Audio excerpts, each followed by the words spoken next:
Hello everyone, welcome back to the new video. I hope you all are doing well. आज की video में हम देखेंगे कि नॉर्सेट 8 में कैसे क्वेश्चन पूछे गए थे। एज वी ऑल नो कि टॉपिक्स जो है बार बार रिपीट होते हैं नॉर्सेट एग्जाम में, तो it becomes very important for us कि हम ये वाले टॉपिक जो बहुत अच्छे से पढ़ के जाएं। Okay, so let's start the video. Our first question is a G3P2 pregnant women visits gynae OPD with HB 10.6। G3P2 pregnant women है, हीमोग्लोबिन उसका है 10.6। आयरन सप्लीमेंटेशन ले रही है through a government programme. Which national health programme specifically aims to combat anaemia in pregnant women. ठीक है, कौन सा नेशनल हेल्थ प्रोग्राम है अनीमिया को कॉम्बैट करने के लिए? तो here answer will be option C AMB, anaemia मुक्त भारत। Okay, it was launched in 2018 and it caters different stages of life, like अडोलेसेंट्स को भी केटर करता है, प्रेग्नेंट वीमेन को भी करता है, लैक्टेटिंग वीमेन को भी करता है। तो इसमें क्या है, 6x6 स्ट्रेटेजी है। ये क्या है, 6 बेनिफिशरीज है, 6 एज ग्रुप्स हैं, उसके बाद में 6 इंटरवेंशंस हैं एंड 6 इंस्टीट्यूशनल मैकेनिज्म है। इसके बाद में पूछ लिया जाता है कि प्रेगनेंसी में कितना HB इज नॉर्मल और कितने से नीचे जो है आप अनीमिया बोलोगे। तो बिलो 11 ग्राम पर DL is considered anaemia in pregnant women. Okay, second thing is अगर अनीमिया है तो आप कितना आयरन दोगे या कितना फॉलिक एसिड दोगे? तो आपको देना है 60 mg elemental iron plus 500 microgram folic acid. इसको देते हैं हम 180 डेज के लिए देते हैं। प्रेफरेबली हम स्टार्ट करते हैं इसको 4 मंथ्स के बाद में। ओके, ये दिया जाता है लैक्टेटिंग वुमेन को। लैक्टेटिंग वुमेन को भी ये 180 डेज के लिए देंगे। सो this is all about AMB, anaemia मुक्त भारत। फाइन। अपना फर्स्ट ऑप्शन है JSY, जननी सुरक्षा योजना। This was introduced in 2005। This is the only scheme जिसमें कैश दिया जाता था। फाइन, क्यों दिया जाता था? ताकि इंस्टीट्यूशनल डिलीवरी को प्रमोट किया जा सके। Fine. ICDS is launched in 1975 and CSSM, this is child survival and safe motherhood, it was launched in 1992। Okay, ये जो है सेफ मदरहुड को प्रमोट करता था। Now next question, match the list 1 and 2। Pregnancy signs दिए गए थे, Hegar sign, Goodell sign, Chadwick and ballottement. आपको बताना था ये कौन से वीक में दिखाई देते हैं, कौन से वीक में शो होते हैं। ओके, तो इधर हमें पता होना चाहिए कौन सा साइन जो है कब दिखता है। गुडेल कब दिखता है, हेगर कब दिखेगा, Chadwick and Osiander. So first sign is Goodell sign. क्या होता है, सॉफ्टनिंग ऑफ सर्विक्स आपको दिखेगी 6 वीक्स पे। देन हेगर साइन आपको दिखेगा 6 to 8 वीक्स पे, और इसमें क्या होता है, softening of lower uterine segment. Okay, गुडेल में तो हो रही थी सर्विक्स की सॉफ्टनिंग एंड हिगर में हो रही है लोअर यूट्राइन सेगमेंट की softening. Fine. Next is Chadwick sign में क्या है, bluish discolouration of vagina and cervix. Okay, ये भी 6 to 8 वीक्स पे दिखेगा। एंड लास्ट इज ओसिएंडर आपको 8 वीक्स पे दिखेगा। ओसिएंडर क्या है, increased pulsation at lateral fornix in vagina. Okay, तो जो लेटरल फॉर्निसेस हैं वेजाइना में, उसमें जो है पल्सेशन बढ़ जाती है 8 वीक्स पे। ओके, वो क्यों बढ़ जाती है? Because of increased blood supply and that is known as Osiander sign. Okay, and last is ballottement क्या होता है, rebound of foetus while tapping cervix during vaginal examination के टाइम पे जब हम सर्विक्स को टैप करेंगे तो रीबाउंड ऑफ फीटस देखा जाएगा and this is seen in 16 to 20 weeks पे देखा जाएगा। ओके, इसके अलावा एक और होता है क्विकनिंग, पूछ लिया जाता है क्विकनिंग कब देखने को मिलेगी। क्विकनिंग क्या है, fetal movement felt by mother. Quickening कब देखी जाती है, 16 to 18 वीक्स पे देखने को मिलेगी प्राइमरी ग्रेविडा में एंड 18 to 20 वीक्स पे देखने को मिलेगी मल्टी ग्रेविडा में। ओके, इसके बाद में और क्या पूछ लिया जाता है यहाँ से, प्रिजम्पटिव साइन क्या होते हैं। ठीक है, प्रेगनेंसी में प्रिजम्पटिव साइन देखे जाते हैं, प्रोबेबल साइन देखे जाते हैं एंड पॉजिटिव साइन देखे जाते हैं। ठीक है, तो इन तीनों में क्या डिफरेंस है? First is presumptive sign is subjective sign which can be felt by mother, जो है मदर को फेल्ट होंगे।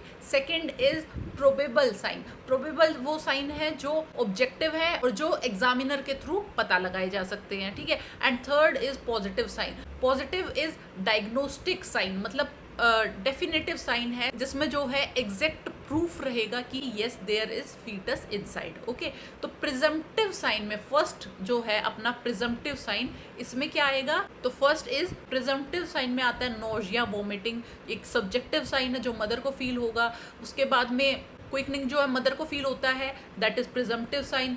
एंड एमिनोरिया, ये भी प्रिजम्पटिव साइन है। ओके, और हो सकता है ब्रेस्ट चेंजेस। ठीक है, next is probable sign. Probable मतलब कि objective sign that can be felt by examiner. इसमें आएंगे सारे साइंस जितने हमने अभी साइंस देखे थे, चैडविक साइन है, हेगर साइन है, या फिर आपका बेलॉटमेंट है, ये सब जो है प्रोबेबल में आएंगे। Okay, and last is positive sign में क्या है? आप डायरेक्ट जो है फीटल हार्ट रेट सुनो, या फिर visualisation of fetus by USG.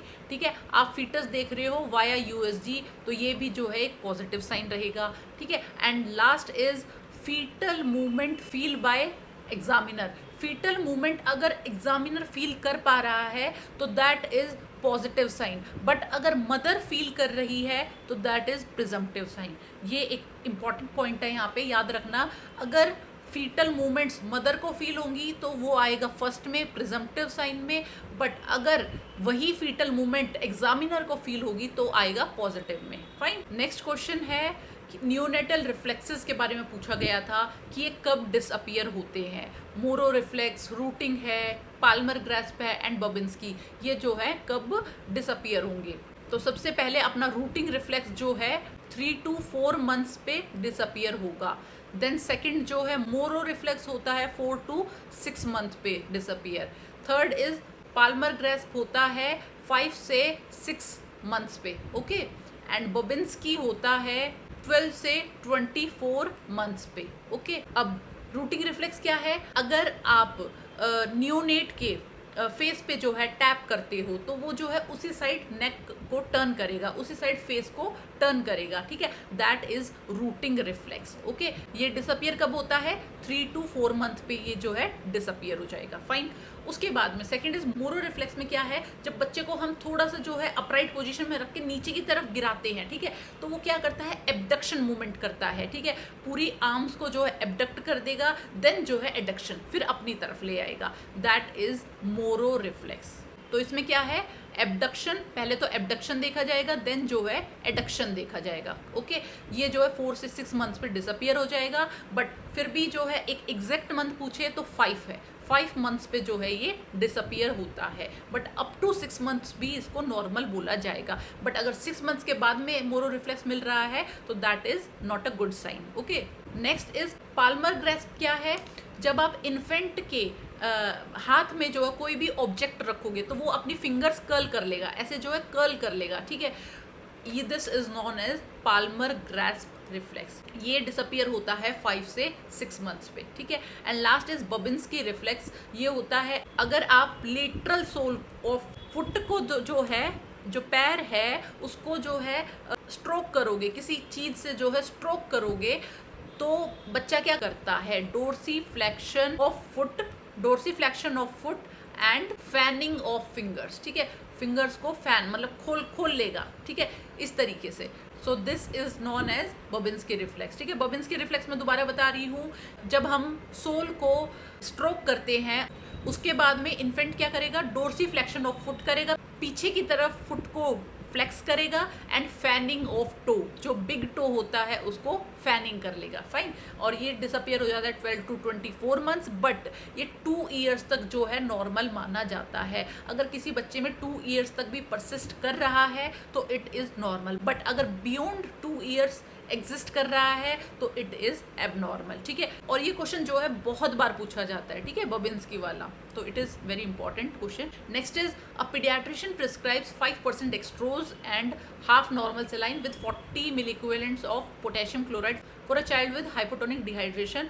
तो नर्स को कौन सी प्रायोरिटी असेसमेंट करनी है बिफोर गिविंग दिस प्रिस्क्रिप्शन? ठीक है, किसी बच्चे को, एक बच्चा है जिसको हाइपोटोनिक डिहाइड्रेशन हुई है। ठीक है, हाइपोटोनिक डिहाइड्रेशन क्या होती है? जब सेल होती है हमारे पास और ब्लड वेसल्स हैं। ठीक है, अगर ब्लड वेसल्स में सोडियम कम हो जाए एंड वाटर ज़्यादा हो जाए, ठीक है, सोडियम कम हो गया है, वाटर ज़्यादा हो गया है, this is known as hypotonic dehydration. और इन केसेस में क्या होता है, सारा सोडियम जो है वेसल से निकल के सेल में चला जाता है, बिकॉज सेल को तो मेंटेन रखना है, उसमें इलेक्ट्रोलाइट बैलेंस रहना चाहिए, पोटेशियम का, सोडियम का, हर बैलेंस उसमें बना रहना चाहिए। वेसल्स में फिर भी काम चल जाएगा, उसके बिना सेल में नहीं चलेगा। तो सोडियम क्या करेगा, वेसल से निकल के जो है सेल में चला जाएगा और वेसल्स में जो है सोडियम की कमी हो जाएगी। ओके, ऐसे ही एक होता है हाइपरटोनिक डिहाइड्रेशन। हाइपरटोनिक में क्या होता है, सोडियम जो है ज़्यादा हो गया है वाटर से, ठीक है, इसीलिए इसको हाइपरटोनिक बोलते हैं। ओके, तो अभी अपने क्वेश्चन पे आते हैं कि जो इन्फेंट है, मतलब जो बच्चा है, उसको है हाइपोटोनिक डिहाइड्रेशन। उसके लिए जो है पोटेशियम प्रिस्क्राइब किया गया है, डेक्सट्रोज प्लस हाफ नॉर्मल सेलाइन। तो क्या प्रायोरिटी असेसमेंट करोगे, तो जब भी आपको पोटेशियम देना हो, always check for urine output कि यूरिन आउटपुट नॉर्मल है या नहीं है, ठीक है। बिकॉज अगर यूरिन आउटपुट ठीक से नहीं होगा तो पोटेशियम जो है एक्सक्रीट नहीं हो पाएगा बॉडी से और हाइपरकैलेमिया देखा जाएगा, ठीक है, हाइपरकैलेमिया हो जाएगा, जिसकी वजह से एरिथमिया देखा जाएगा, ठीक है। तो ऑलवेज जब भी पोटेशियम की बात आए, आपको पहले यूरिन आउटपुट देखना है, फाइन। उसके बाद में आपको पता होना चाहिए कि हाइपरकैलेमिया दिखता कैसा है। ईसीजी पे हमें दिखता है टॉल टेंटेड टी वेव्स, ठीक है, प्लस और क्या दिखेगा, वाइड क्यूआरएस दिखेगा and prolong PR interval. But अगर पेशेंट को है हाइपोकैलेमिया तो क्या दिखेगा, हाँ, इसमें दिखेगा flat T waves, T wave जो है फ्लैट हो जाएंगी। उसके बाद में यू वेव दिख सकती है and ST segment depression. Okay, इधर से भी बहुत बार क्वेश्चन पूछ लिया जाता है कि हाइपोकैलेमिया किस तरह से दिखेगा ईसीजी पे, या हाइपरकैलेमिया कैसा दिखेगा, ठीक है। Now next question is, the nurse provides feeding instructions to the parent of an infant diagnosed with GERD, which instruction would the nurse give to assist in reducing the episodes of emesis, ठीक है। एक infant है जिसको GERD है, बार बार जो है gastric content oesophagus में आ रहा है, इसके लिए आप क्या करोगे, first is provide less frequent larger feeding. No, large feed जितना दोगे उतना ही ज़्यादा GERD के चांसेस है, तो नहीं।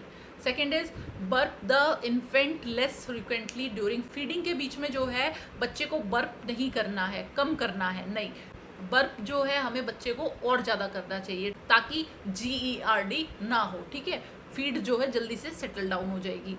Third is thin the feeding by adding water to the formula. No, अगर हम पानी मिला देंगे फॉर्मूला में तो वो और थिन हो जाएगा और ज़्यादा रिफ्लक्स के चांसेस बढ़ जाएंगे, तो हमें क्या करना होता है, थिक करना होता है, ना कि thin. Okay, and fourth is thicken the feeding by adding rice cereal to the formula. Yes, we will thicken the feeding, feed को जो है हम थिक कर देंगे ताकि रिफ्लक्स ना हो। इसके बाद में पूछ लिया जाता है कि आप फीडिंग के बाद में बच्चे को क्या पोजीशन दोगे, तो आपको एटलीस्ट 20 से 30 मिनट तक जो है अपराइट पोजीशन दे के रखनी है, fine. Next is after a tonsillectomy a child begins to vomit bright red blood, the nurse would take which initial action. Tonsillectomy हुई है, बच्चा जो है वॉमिट कर रहा है ब्राइट रेड ब्लड, आप क्या करोगे, तो first is turn the child to the side. Yes, this is the right option. Tonsillectomy के बाद में क्या होता है, हिमरेज होने के चांसेस रहते हैं। ओके, तो हमारी पहली कोशिश यहाँ पे यही रहेगी कि बच्चा जो है एस्पिरेट ना कर जाए, ठीक है। तो एस्पिरेशन से बचाने के लिए हम क्या करेंगे, टर्न कर देंगे बच्चे के फेस को एक साइड, फाइन। सेकेंड इज एंटीएमेटिक देंगे, एंटीएमेटिक जो है बाद का काम है। थर्ड इज एनपीओ स्टेटस, ये भी बाद में करोगे, पहले आप जो है वो चीज़ें करोगे जो तुरंत एकदम से की जा सकती हैं, ठीक है। तो आंसर होगा first option. Next question is following ET intubation in an adult, where should the tip of an ETT ideally be positioned on a chest X-ray, ठीक है। एक पेशेंट है, एक अडल्ट पेशेंट है जिसका ET इंट्यूबेशन हुआ है, तो आपको एक्सरे में ET ट्यूब का टिप कहाँ दिखेगा, ठीक है। तो देखो, हमेशा जो है कैरिना से 2-3 सेंटीमीटर ऊपर रखनी होती है हमें, तो आंसर इज बी हियर। इससे अलग क्या पूछ लिया जाता है कि ट्रैकिया कौन से लेवल पे प्रेजेंट होती है, तो C6 से लेके T5 तक जो है ट्रैकिया मिलती है, ठीक है। एंड ईसोफेगस कहाँ से कहाँ तक मिलती है, oesophagus is from C6 to T10, T11 पे जाके वो जो है स्टमक को ज्वाइन कर लेगी, ठीक है, स्टमक को ज्वाइन कर लेगी। इसके बाद में पूछ सकते हैं कि आप कफ का प्रेशर कितना रखोगे, तो आप रखोगे 20 से 30 centimetre H2O। Okay, next question is 39 week pregnant women presents in labour with adequate contraction, cervical dilation is 4 centimetre, 90% जो है इफेस्ड है। After 3 hours there is no further cervical dilation and contractions have become weak, what is the most appropriate next step in management. ठीक है, 39 week pregnant women है, contractions जो है ठीक है, एडिक्वेट कॉन्ट्रैक्शंस है, सर्वाइकल डायलेशन 4 सेंटीमीटर है और इफेस्ड भी है, 90% जो है इफेस्ड है। बट 3 आवर्स के बाद में क्या देखने को मिलता है, उसकी सर्वाइकल डायलेशन अभी भी 4 सेंटीमीटर ही है।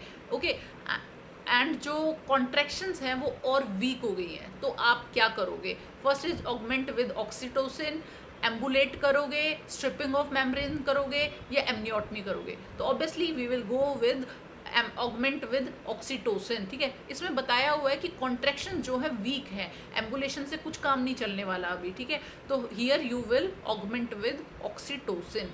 Next question is which of the following condition is associated with Kawasaki disease as a potential serious complication. Kawasaki disease में कौन सी सीरियस कॉम्प्लिकेशन देखी जाती है? ये जो है नॉर्सेट 9 में भी आया था सेम क्वेश्चन। ठीक है, कावासाकी डिजीज क्या होती है? It is a systemic disease, systemic vasculitis है। वेसिकुलाइटिस क्या होता है?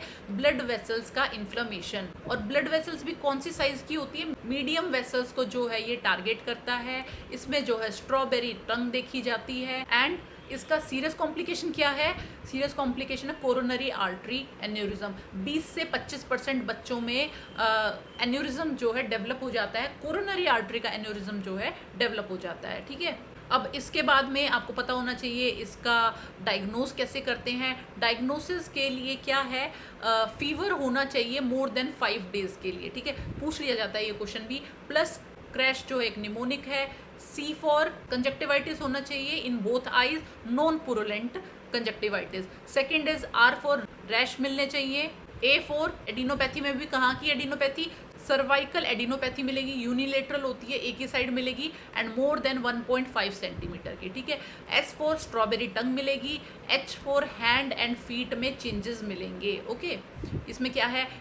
इडीमा मिल सकता है, एरिथमिया मिल सकता है। ठीक है, ये सब जो है मिलेगा। तो दिस इज डायग्नोसिस, इधर से भी क्वेश्चन बन जाता है। एंड इसका ट्रीटमेंट क्या करेंगे? ठीक है, में इसको हम करेंगे IVIG देंगे, इम्यूनोग्लोबुलिन्स देंगे 10 से 12 घंटे के अंदर अंदर। ठीक है, उसके बाद में हम देंगे एस्पिरिन।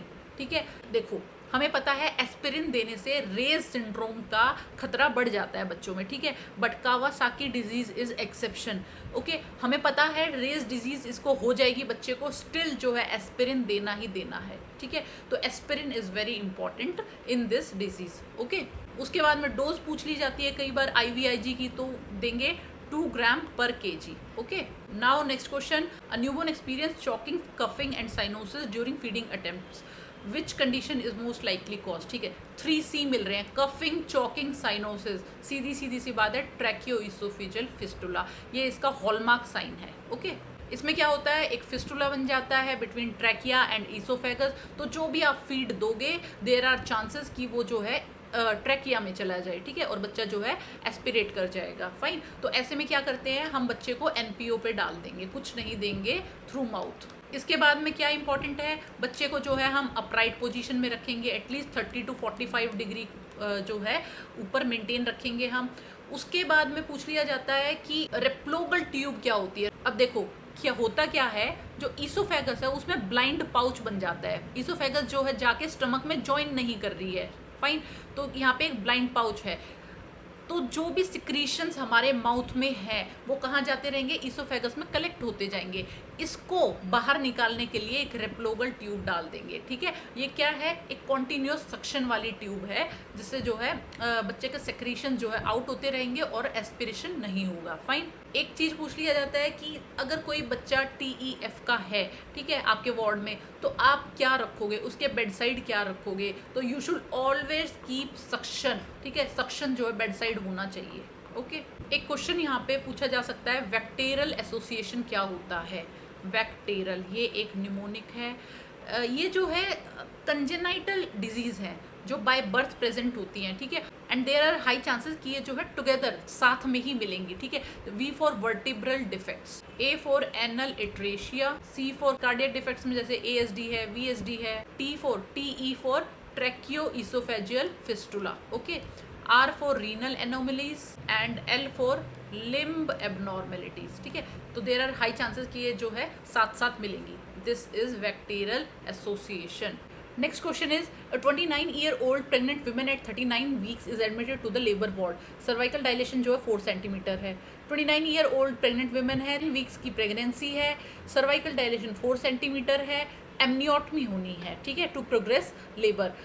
फॉलोइंग द प्रोसीजर, ये प्रोसीजर के बाद में, एमनियोटमी के बाद में आप सबसे पहले क्या असेस करोगे, ठीक है, maternal BP, fetal heart rate, ठीक है. हमेशा जो है हम फीटल हार्ट रेट को ही प्रेफरेंस देते हैं, याद रखनी है ये चीज़, ठीक है.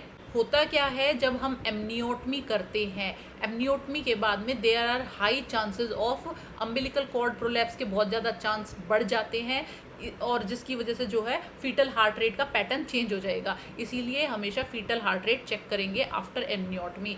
सेकेंड थिंग इज़, इन्फेक्शन का खतरा बढ़ जाता है आफ्टर एमनियोटमी, क्योंकि जो मेम्ब्रेन्स थी वो जो है हमने ब्रेक कर दी हैं, इसलिए कोरियो एमनियोटिस होने के बहुत ज़्यादा चांसेस हैं.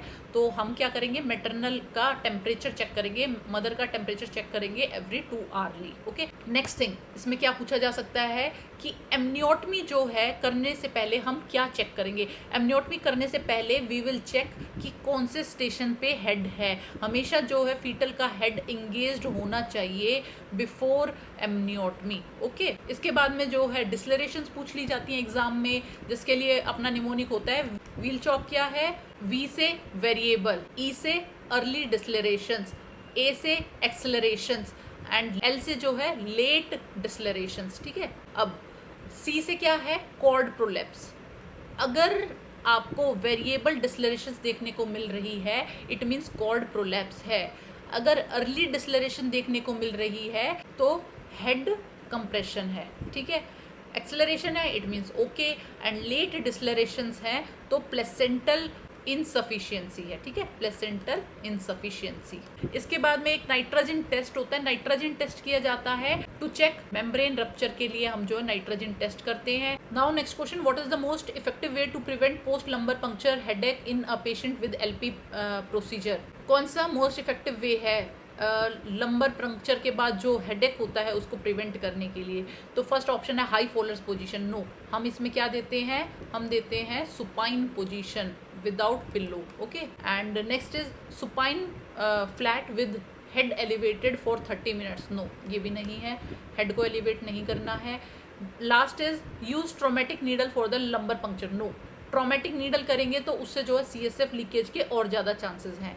Second is use an atraumatic pencil point needle for the lumbar puncture. Yes, atraumatic pencil point needle जो है यूज़ करेंगे. ये क्या है, एक राउंड शेप की पेंसिल जैसी जो है पॉइंट होती है जिससे कम ट्रॉमा होता है ड्यूरिंग LP. फाइन. इसके बाद में और क्या क्वेश्चंस पूछ लिए जाते हैं यहाँ पे. LP के टाइम पे जो पोजीशनिंग पूछ ली जाती है बिफोर और आफ्टर. बिफोर जो है हम C शेप पोजीशन देंगे, आफ्टर जो है सुपाइन पोजीशन देंगे. इसके बाद में पोजीशन पूछ ली जाती है L3 से L4, और बच्चा है तो L4 से L5. देन क्या पूछ लिया जाता है, ट्रीटमेंट. अगर CSF लीकेज है तो क्या करोगे. हम कोशिश करते हैं इसमें एग्रेसिव फ्लूइड थेरेपी की. एग्रेसिव, खूब सारा फ्लूइड देते हैं, कैफीन देते हैं, ठीक है. और इससे भी अगर ट्रीटमेंट नहीं होता है तो क्या है, एपिड्यूरल ब्लड पैच लगाया जाता है. एपिड्यूरल ब्लड पैच क्या है, खुद का ही ब्लड लेके, पेशेंट का ब्लड लेके उधर जो है उस पॉइंट पे इंजेक्ट कर दिया जाता है ताकि एक सील बन जाए. Okay. Now next question, what is the correct hand position during arterial blood sampling for ABG test. ABG करना है तो हैंड की क्या पोजीशन रखेंगे. हैंड की पोजीशन हमें रखनी है 90 डिग्री एक्सटेंशन पोजीशन. ओके. हाथ को जो है ऐसे सीधा रखना है, प्लस थोड़ा एक्सटेंड करके रखना है इस तरीके से. ओके. इसके नीचे जो रिस्ट के नीचे हम क्या है, एक रोल करके टावल रख सकते हैं ताकि एक्सटेंशन हो जाए. फाइन. एक्सटेंशन क्यों करना है, एक्सटेंशन से जो रेडियल आर्टरी है वो जो है सुपरफिशियल हो जाती है, मतलब ऊपर की तरफ आ जाती है.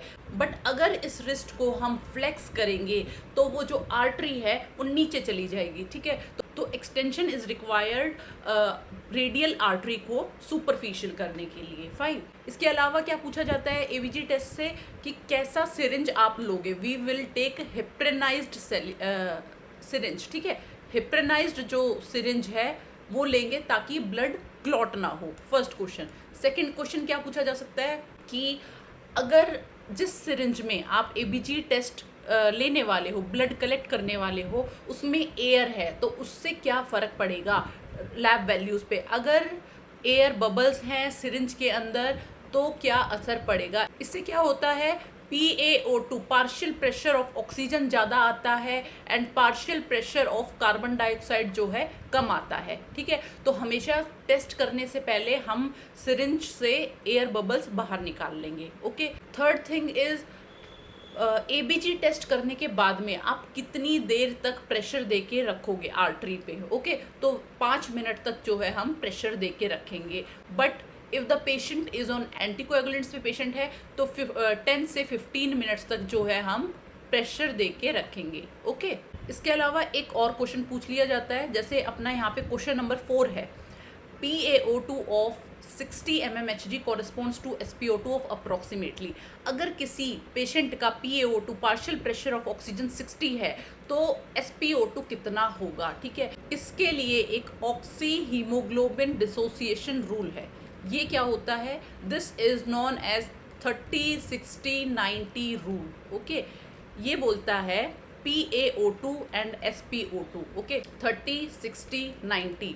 अगर PaO2 30 है तो SpO2 आपको 60 मिलेगी, एंड अगर PaO2 60 है तो SpO2 आपको अराउंड 90% मिलेगी, और अगर PaO2 90 है तो आपको SpO2 97 से 98% मिलेगी। Okay, so this is oxy haemoglobin dissociation curve rule. Fine, next question is, in which clinical condition should bag and mask ventilation be avoided in a neonate.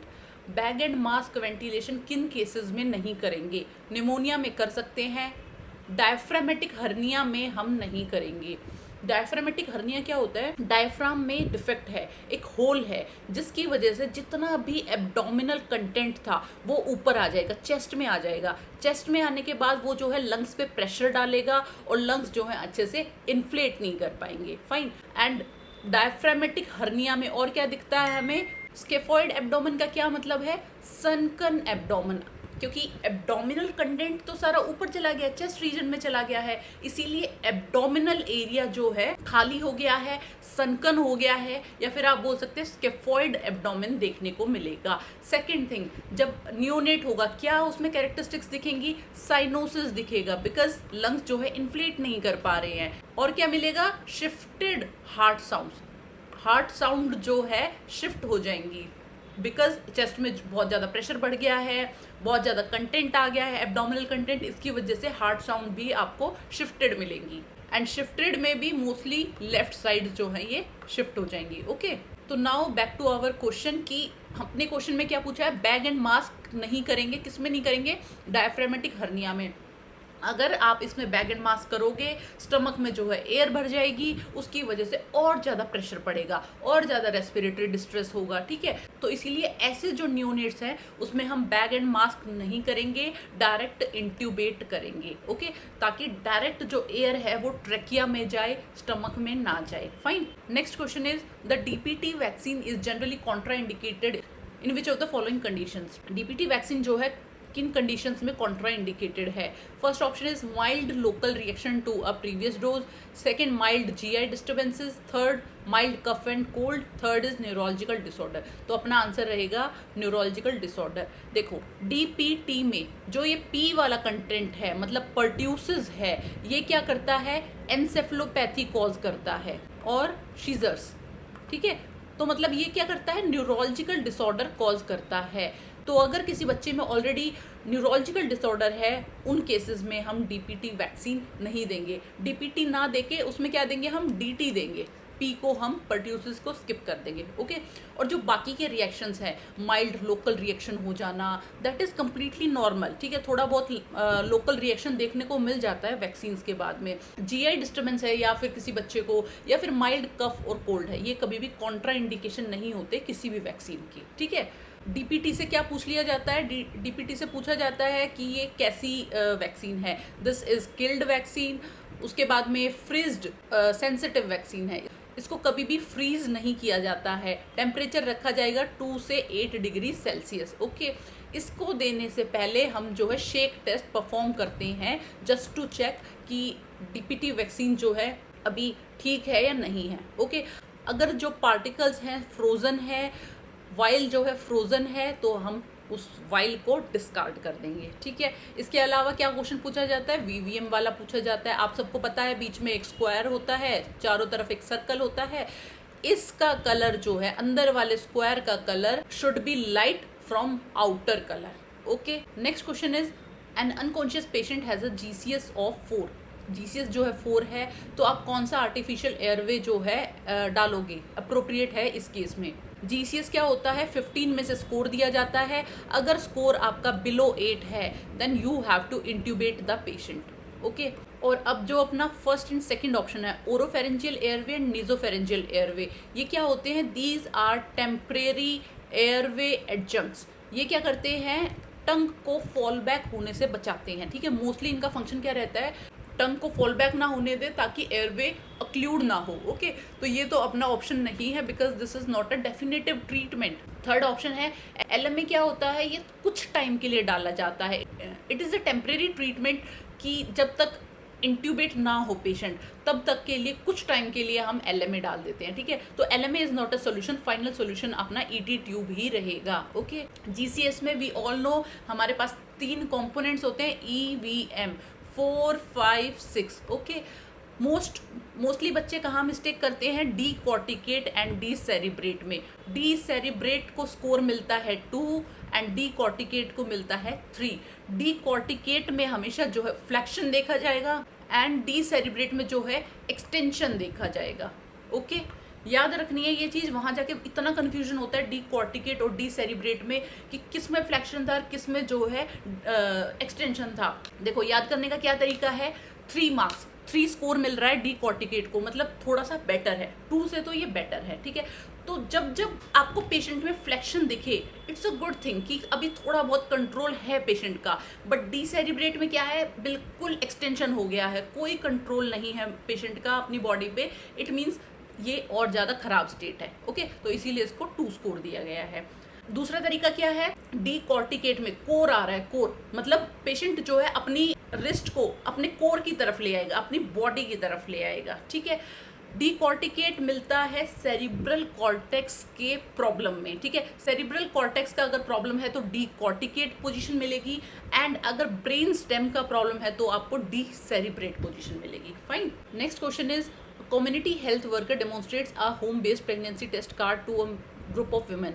Which of the following is the name of a home based pregnancy test card commonly used? ठीक है, तो इसमें क्या है, community health worker जो है group of women को pregnancy test करने का डेमोन्स्ट्रेशन दे रही है। फाइन, तो ये जो home based pregnancy test card है इसको क्या बोलते हैं, दिस इज नॉन एज निश्चय। तो निश्चय जो है एक टेस्ट कार्ड है जिससे फीमेल्स जो है घर पे ही अपनी प्रेगनेंसी चेक कर सकती हैं। ओके, ये टेस्ट कैसे करना होता है, इसमें जो है यूरिन सैंपल लिया जाता है। फर्स्ट यूरिन सैंपल मॉर्निंग में अर्ली सैंपल लिया जाएगा और उसमें क्या करते हैं, HCG की प्रेजेंस देखते हैं। अगर HCG की प्रेजेंस है यूरिन में, इट मीन्स कि प्रेगनेंसी पॉजिटिव है। Okay, but this is not a definitive diagnosis. Okay, definitive diagnosis में वी ऑल नो कि USG कराना पड़ेगा जाके, या कुछ फीटल हार्ट साउंड सुनी जाएंगी, तभी जो है प्रेगनेंसी कंफर्म मानी जाएगी।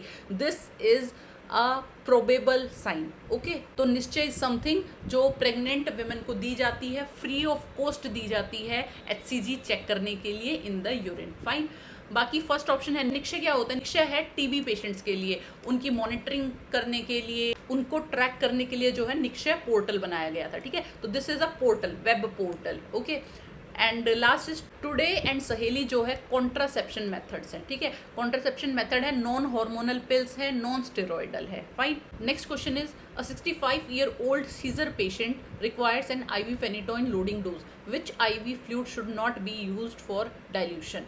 65-year-old सीजर पेशेंट है तो उसको जो है IV फेनिटोइन लगाना है। फेनिटोइन जो है एंटी एपिलेप्टिक ड्रग है। ओके, तो कौन सा फ्लूइड जो है आप यूज़ नहीं करोगे। ओके, देखो IV फेनिटोइन है एंटी एपिलेप्टिक, ये जो है हाईली एल्कलाइन है, एल्कलाइन होती है। तो इसमें क्या होता है, ये उन्हीं के साथ में जो है दी जा सकती है जो सोल्यूशन जो है एल्कलाइन हो, ठीक है। एल्कलाइन के साथ में ही दी जा सकती है। अगर तुम इसको एसिडिक के साथ में दोगे ना तो क्या होगा, माइक्रो क्रिस्टल्स फॉर्म हो जाते हैं, प्रेसिपिटेट हो जाएगा सोल्यूशन, और इसकी वजह से जो है एम्बोलाई देखा जा सकता है पेशेंट में, ठीक है। तो इसीलिए हम फेनिटोइन को कभी भी दूसरे मीडियम के साथ नहीं देंगे। We will always give this with an alkaline medium या कोई न्यूट्रल मीडियम, ठीक है। तो इनमें से जो है आप कौन सा यूज नहीं करोगे? We will not use dextrose 5% in water because this is a acidic solution, okay. तो इससे क्या हो सकता है? आईवी लाइन ब्लॉक हो सकती है, तो हम ये यूज नहीं करेंगे। फर्स्ट ऑप्शन है नॉर्मल सेलाइन के साथ हम यूज कर सकते हैं बिकॉज इसका एक न्यूट्रल पीएच होता है, ठीक है, तो इसके साथ ये कंपैटिबल है। बाकी option third and fourth RL and sterile water, देखो स्टेबिलिटी ये भी इतना प्रोवाइड नहीं करता है, ये भी कोई अच्छा सोल्यूशन नहीं है इनके साथ में मिक्स करने के लिए, ठीक है। तो ये दोनों भी अवॉइड करना चाहिए। बट अगर चारों में से एक ऑप्शन चूज करना हो तो you will go with dextrose 5% in water, ठीक है, क्योंकि डेक्सट्रोज 5% इन वाटर एसिडिक है, ये तो बिल्कुल नहीं चलेगा फेनिटोइन के साथ में। तो डेक्सट्रोज 5% वाटर के साथ में हम इसको कभी भी नहीं देंगे। इसके बाद में इसका लोडिंग डोज कितना रहता है? इसका लोडिंग डोज रहता है 50 to 20 mg पर kg, ओके, ये इसका लोडिंग डोज रहेगा। अगर पूछ लिया जाए कितना फेनिटोइन हम नहीं देंगे, मोर देन 50 mg पर मिनट कभी भी नहीं देंगे इन अडल्ट्स, ठीक है। और अगर बच्चों में पूछ लिया जाए, नियोनेट्स में पूछ लिया जाए तो 15 mg पर मिनट, ठीक है, इससे ज़्यादा कभी भी नहीं देंगे। और जो ये 50 और 15 है ये mg पर kg पर मिनट है, ठीक है। इसके अलावा क्या पूछा जा सकता है कि इसका साइड इफेक्ट क्या है, कौन सा सिंड्रोम कॉज करता है? तो ये कॉज करता है पर्पल ग्लव सिंड्रोम। ये क्या होता है? जब हम मेडिकेशन को देते हैं आईवी लाइन के थ्रू, तो मेडिसिन जो है अगर एक्स्ट्रा वेसेस्ट कर गई, एक्स्ट्रा वेजेशन जो है हो गया, तो उधर क्या होगा, उस एरिया में वो एरिया जो है ब्लूइश हो जाएगा, वेसो कंस्ट्रिक्शन देखी जाएगी, सीवियर हाइपोटेंशन देखी जाएगी उन केसेस में, और स्किन जो है नेक्रोज हो जाएगी, टिश्यू नेक्रोज हो जाएगा डिस्टल टू दैट पार्ट। अगर यहाँ पे आईवी कैनुला लगाया है तो डिस्टली मतलब इधर की साइड वाला जो है एरिया ब्लूज डिस्कलरेशन होके नेक्रोज हो जाएगा, ठीक है। तो इससे ही बोलते हैं पर्पल ग्लव सिंड्रोम। तो इसीलिए क्या किया जाता है, फेनिटोइन को लार्ज बोर कैनुला से दिया जाता है ताकि एक्स्ट्रा वेजेशन ना हो। Fine. Next question is which parameter should be closely monitored when administering digoxin? देने से पहले आप क्या मॉनिटर करोगे? तो डिजॉक्सिन हमारा कौन सा ड्रग है? कार्डियक ग्लाइकोसाइड, ठीक है, कार्डियक ग्लाइकोसाइड है, पॉजिटिव आइनोट्रोपिक ड्रग है, नेगेटिव क्रोमोट्रोपिक है एंड ड्रोमोट्रोपिक, ठीक है। क्या मतलब क्या होता है इसका, आइनोट्रोपिक का या क्रोमोट्रोपिक का? पॉजिटिव आइनोट्रोपिक ड्रग का मतलब है ये फोर्स ऑफ कॉन्ट्रैक्शन बढ़ा देगा, कार्डियक का फोर्स ऑफ कॉन्ट्रैक्शन बढ़ा देगा, ठीक है, फोर्स ऑफ कॉन्ट्रैक्शन बढ़ा देगा। क्रोमोट्रोपिक का मतलब है हार्ट रेट कम कर देगा। नेगेटिव क्रोमोट्रोपिक का मतलब क्या है? हार्ट रेट कम कर देगा। नेगेटिव ड्रोमोट्रोपिक का मतलब क्या है? एवी कंडक्शन को स्लो कर देगा, ओके। तो ये भी पूछ लिया जाता है कि ये पॉजिटिव आइनोट्रोपिक है, नेगेटिव है, ठीक है। तो पॉजिटिव आइनोट्रोपिक है, नेगेटिव क्रोमोट्रोपिक एंड नेगेटिव ड्रोमोट्रोपिक। तो देखो अगर ये पॉजिटिव आइनोट्रोपिक है, फोर्स ऑफ कॉन्ट्रैक्शन बढ़ा रहा है, तो ये कहाँ यूज होगा? यूजेस क्या है इसके? हार्ट फेलियर में, ठीक है, हार्ट फेलियर में इसे यूज करेंगे। दूसरा, ये जो है हार्ट रेट को कम कर रहा है, ठीक है, तो एट्रियल फिब्रिलेशन में इसको यूज करेंगे, ओके। इसके बाद में डिजॉक्सिन देने से पहले हम क्या चेक करेंगे? हम जो है पेशेंट का हार्ट रेट चेक करेंगे। अगर लेस देन 60 है इन अडल्ट्स तो हम इसको विदहोल्ड कर देंगे, ड्रग को नहीं देंगे। Less than 70 in children and less than 90 in infants. इसके बाद में पूछ लिया जाता है कि इसका जो थेरेपेटिक रेंज कितना है। मोस्ट इंपॉर्टेंट क्वेश्चन है, बार बार पूछा जाता है। 0.5 से 2 mg पर ml जो है इसका थेरेपेटिक रेंज है। बट अगर ये ड्रग 2 mg पर ml से ऊपर हो गई तो हमें साइड इफेक्ट देखने को मिलेंगे। साइड इफेक्ट में क्या देखने को मिलता है? नोजिया, वॉमिटिंग, एनोरेक्सिया, ये जो है इसके अर्ली साइड इफेक्ट्स हैं, ठीक है। लेटर साइड इफेक्ट्स में क्या देखने को मिलेगा? ब्लर विजन देखने को मिलेगा। ब्लर विजन में से भी येलो ग्रीन विजन देखने को मिलेगा। उसके बाद में ब्रेडिकार्डिया देखने को मिलेगा एंड एरिथमिया, ओके। तो ये सब जो है इसके साइड इफेक्ट हैं। प्लस एक और क्वेश्चन पूछा जाता है कि पोटेशियम लेवल कब इसकी टॉक्सिसिटी करता है। अगर पोटेशियम कम होगा तो डिजॉक्सिन की टॉक्सिसिटी होगी, या पोटेशियम ज़्यादा होगा तब डिजॉक्सिन की टॉक्सिसिटी होगी। तो ऑलवेज रिमेंबर, हाइपोकैलीमिया जो है डिजॉक्सिन टॉक्सिसिटी को बढ़ाता है। कैसे याद रखोगे इसे? पोटेशियम क्या था? जाके कार्डियक से बाइंड अप होता, कार्डियक सेल से, ठीक है। बट अब जो है पोटेशियम कम हो गया है, इसकी वजह से डिजॉक्सिन ज़्यादा से ज़्यादा कार्डियक सेल से बाइंड अप होगा, और जितना ये बाइंड अप होगा उतनी ही ज़्यादा टॉक्सिसिटी देखने को मिलेगी। ओके, तो हाइपोकैलेमिया की वजह से जो है डिजॉक्सिन टॉक्सिसिटी देखने को मिलती है। ओके, ऐसा ही एक ड्रग होता है लिथियम, जो होता है मूड स्टेबलाइजर, हम साइकेट्री में पढ़ते हैं। वो भी बहुत सिमिलर सा दिखता है। कैसे? क्योंकि उसका क्या होता है, रेंज 0.6 से 1.2, ठीक है, मिली इक्विवेलेंट्स पर लीटर, ये इसका डोज रहेगा। थेरेपेटिक रेंज रहेगी लिथियम की। और उसमें क्या होता है, हाइपोनेट्रीमिया की वजह से लिथियम टॉक्सिसिटी होती है। ठीक है, तो इनको ना साथ साथ याद करते चला करो। डिजॉक्सिन में हाइपोकैलेमिया प्रॉब्लम कर रहा है एंड लिथियम में हाइपोनेट्रीमिया प्रॉब्लम कर रहा है। ओके, एंड डिजॉक्सिन में और क्या पता होना चाहिए हमें कि एंटीडोट क्या रहेगा। अगर डिजॉक्सिन टॉक्सिसिटी हो गई है तो एंटीडोट क्या दोगे, तो हम इसमें एंटीडोट देते हैं Digibind. Okay, Digibind, और क्या बोलते हैं इसको, digoxin immune fab. Okay, next question is which theory is most commonly use to guide effective communication and behaviour change in health education. कौन सी थ्योरी जो मोस्ट कॉमनली यूज की जाती है इफेक्टिव कम्युनिकेशन के लिए एंड बिहेवियरल चेंज के लिए, ठीक है, हेल्थ एजुकेशन में। तो this is health belief model. Okay, next question is according to WHO surgical safety checklist which of the following is completed in the sign out phase. ठीक है, WHO की surgical safety checklist है जो OTs में follow होती है। Okay, इसमें जो है 3 फेज होते हैं हमारे पास, साइन इन, टाइम आउट और साइन आउट। ओके, अब देखो, जैसे ही पेशेंट OT में आएगा आप जो है साइन इन करोगे। साइन इन होता है बिफोर इंडक्शन, मतलब एनेस्थीसिया देने से पहले। इसमें हम जो है पेशेंट का नाम पूछेंगे, कंसेंट चेक करेंगे, कोई एलर्जी तो नहीं है, डिफ़िकल्ट एयरवे तो नहीं है, फाइन, ये सब चीज़ें जो है हम इसमें चेक करेंगे साइन इन में। ठीक है, तो ये क्या है, पेशेंट OT में जस्ट आया है और बिफोर इंडक्शन। ओके, अब एनेस्थीसिया आप दे चुके हो, सर्जरी स्टार्ट होने वाली है, इंसीजन लगने वाला है, उससे पहले आप करोगे टाइम आउट। टाइम आउट में क्या होता है, दोबारा से वही रीवेरीफाई होता है पेशेंट क्या प्रोसीजर होना है। उसके बाद में एनेस्थेटिस्ट से पूछेंगे कोई स्पेसिफिक कंसर्न तो नहीं है पेशेंट को लेके।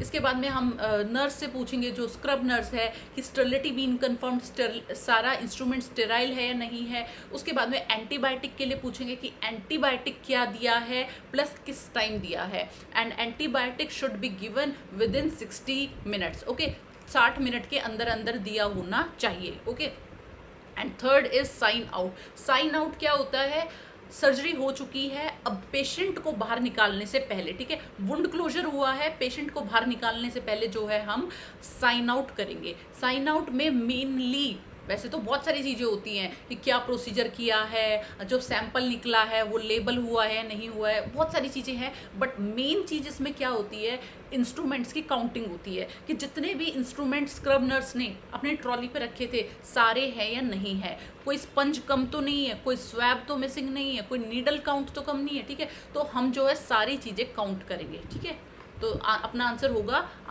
Option number B, check instrument, sponge, swab and needle count. Okay, next question is in a patient ABG value जो है ये है, what is the most likely acid base balance in the patient.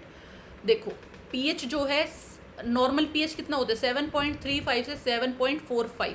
यहाँ तो अपने question में दिया गया है 7.30, लिख दो एसिडोसिस, पेशेंट को जो है एसिडोसिस है। ठीक है, अब हमारे पास रूल होता है ROME, रोम, रेस्पिरेटरी अपोजिट, मेटाबॉलिक इक्वल। ठीक है, अगर रेस्पिरेटरी प्रॉब्लम है तो pH से उल्टा चलना चाहिए रेस्पिरेशन, मतलब PCO2। देखो, अगर pH कम हो रही है तो PCO2 इंक्रीज होना चाहिए, तभी हम रेस्पिरेटरी लिखेंगे। ठीक है, बट मेटाबॉलिक, अगर pH बढ़ रही है तो बाइकार्बोनेट भी बढ़ना चाहिए, तब हम जो है मेटाबॉलिक लिखेंगे। ठीक है, देखो समझो, PCO2 जो है 50 है, अगर कार्बन डाइऑक्साइड जो है ऊपर चली जाती है, नॉर्मल वैल्यू कितना होता है 35 से 45, ये तो है 45 से ऊपर चली गई है, it means this is respiratory problem. Okay, देखो pH अपना नीचे आ रहा है और CO2 जो है अपना ऊपर चला गया है, इसीलिए इसको बोलेंगे respiratory acidosis, option A. Next question is according to WHO surgical safety checklist which of the following is completed in the sign in phase. देखो, एक और क्वेश्चन आया था, मतलब 2 क्वेश्चन यहाँ से पूछे गए थे सर्जिकल सेफ्टी चेकलिस्ट से। साइन इन फेज में आप क्या करोगे, अभी डिस्कस किया हमने, पेशेंट आइडेंटिटी विद नेम, ये हम साइन इन में चेक करेंगे। Second is check instrument sponge, ये हमने डिस्कस किया, साइन आउट में करेंगे। Third is antibiotic prophylaxis within 60 minutes, ये चेक करते हैं टाइम आउट के टाइम पे, ठीक है। And fourth is confirm all team leaders have introduce themselves, ये भी जो है टाइम आउट के टाइम हम चेक करते हैं। Okay, now next question, which type of antibiotic prophylaxis is typically recommended before elective colorectal surgery से जो है पहले कौन सी टिक प्रोफाइलेक्सिस आप दोगे? तो इधर answer would be metronidazole and cefazolin. Okay, ये क्या है? ब्रॉड स्पेक्ट्रम एंटीबायोटिक है सिफाजोलिन, ठीक है। And this is effective against gram positive and gram negative bacteria. बाकी के ऑप्शन में क्या है? Cefazolin alone is not as effective जितना हम मेट्रोनिडाजोल के साथ देके ये इफेक्टिव हो जाती है, ठीक है। तो सेफाजोलिन अलग से नहीं देते, अकेले नहीं देते, मेट्रोनिडाजोल के साथ में देंगे। First and second option streptomycin and amoxicillin plus potassium clavulanate, ये जो है फर्स्ट लाइन ट्रीटमेंट नहीं है, फर्स्ट लाइन नहीं दिया जाता है, ये जो बहुत बाद में दी जाती है, ठीक है। तो फर्स्ट लाइन में we will give metronidazole and cefazolin. Next question is which of the following is a common anticholinergic side effect of ipratropium bromide specially relevant in paediatric patient? Ipratropium bromide हमें पता है anticholinergic है, ठीक है। तो इसके क्या है? एंटीकोलिनर्जिक साइड इफेक्ट देखने को मिलेंगे। एंटीकोलिनर्जिक साइड इफेक्ट्स क्या होते हैं? मतलब जो सिंपैथेटिक नर्वस सिस्टम को एक्टिवेट कर दे। सिंपैथेटिक नर्वस सिस्टम जब एक्टिवेट होता है क्या देखने को मिलता है? देखो, जब भी हमें कोई फियर होता है या हम भाग रहे होते हैं, ठीक है, जैसे सपोज हमारे पीछे कोई डॉग पड़ा है और हम भाग रहे हैं, तो क्या क्या सिम्टम्स आएंगे? वो सब जो है सिंपैथेटिक नर्वस सिस्टम की वजह से आते हैं। क्या क्या हमें दिखता है? टैकीकार्डिया दिखता है, स्वेटिंग होती है हमें, उसके बाद में हमारा जो है जीआई मोटिलिटी जो है कम हो जाती है, ठीक है। उस टाइम पे तो हमें भूख नहीं लगती है, तो जीआई मोटिलिटी कम हो जाएगी, इसकी वजह से ड्राई माउथ देखने को मिलेगा। ओके, प्लस हमारे जो प्यूपिल्स हैं वे जो बड़े बड़े हो जाएंगे ताकि हम ज़्यादा से ज़्यादा देख सकें चीज़ों को, तो हमें क्या देखने को मिलेगा? मिड्रेसिस देखने को मिलेगा। ओके, उसके बाद में हाइपरथर्मिया देखने को मिलेगा, एंड क्या देखने को मिलेगा? यूरिनरी रिटेंशन, ठीक है। तो अपना ऑप्शन हो जाएगा C, dry mouth, urinary retention and tachycardia. Okay, उसके बाद में एंटीडोट क्या होता है एंटीकोलिनर्जिक का? ये होता है physostigmine. Okay, next question is which of the following test should be done for taking the arterial blood sample for ABG test से पहले हम क्या करते हैं? एलन टेस्ट करते हैं। एलन टेस्ट क्यों किया जाता है? अल्नर आर्टरी को चेक करने के लिए कि अगर हमने जब रेडियल आर्टरी को हम प्रिक करेंगे और बाय चांस क्लॉट बन गया, ठीक है, या कुछ प्रॉब्लम हो गई है, तो क्या अल्नर आर्टरी अकेले जो है हाथ को सप्लाई कर पाएगी, अकेले जो है सर्कुलेशन मेंटेन कर पाएगी? इसीलिए जो है एलन टेस्ट किया जाता है, ठीक है। तो और ये क्वेश्चन बहुत बार पूछा जाता है कि ये रेडियल आर्टरी का पेटेंसी चेक कर रही है या अल्नर आर्टरी की, ठीक है। तो याद रखना है अल्नर आर्टरी की ये जो है चेक कर रही है। कैसे चेक करते हैं? पहले पोजीशन देंगे हाथ को, अभी हमने पढ़ा था 90 डिग्री विद एक्सटेंशन। उसके बाद में दोनों आर्टरीज को ऑक्लूड करेंगे। फिर क्या करेंगे हम? दोनों आर्टरीज ऑक्लूड हैं, धीरे से जो है अल्नर आर्टरी को छोड़ देंगे, और अगर विद इन 7 to 10 सेकेंड्स दोबारा से हैंड जो है वो पिंक हो गया, पेल नहीं रहा, पिंक हो गया, तो it means ulnar artery is okay, हम एबीजी टेस्ट कर सकते हैं। फाइन।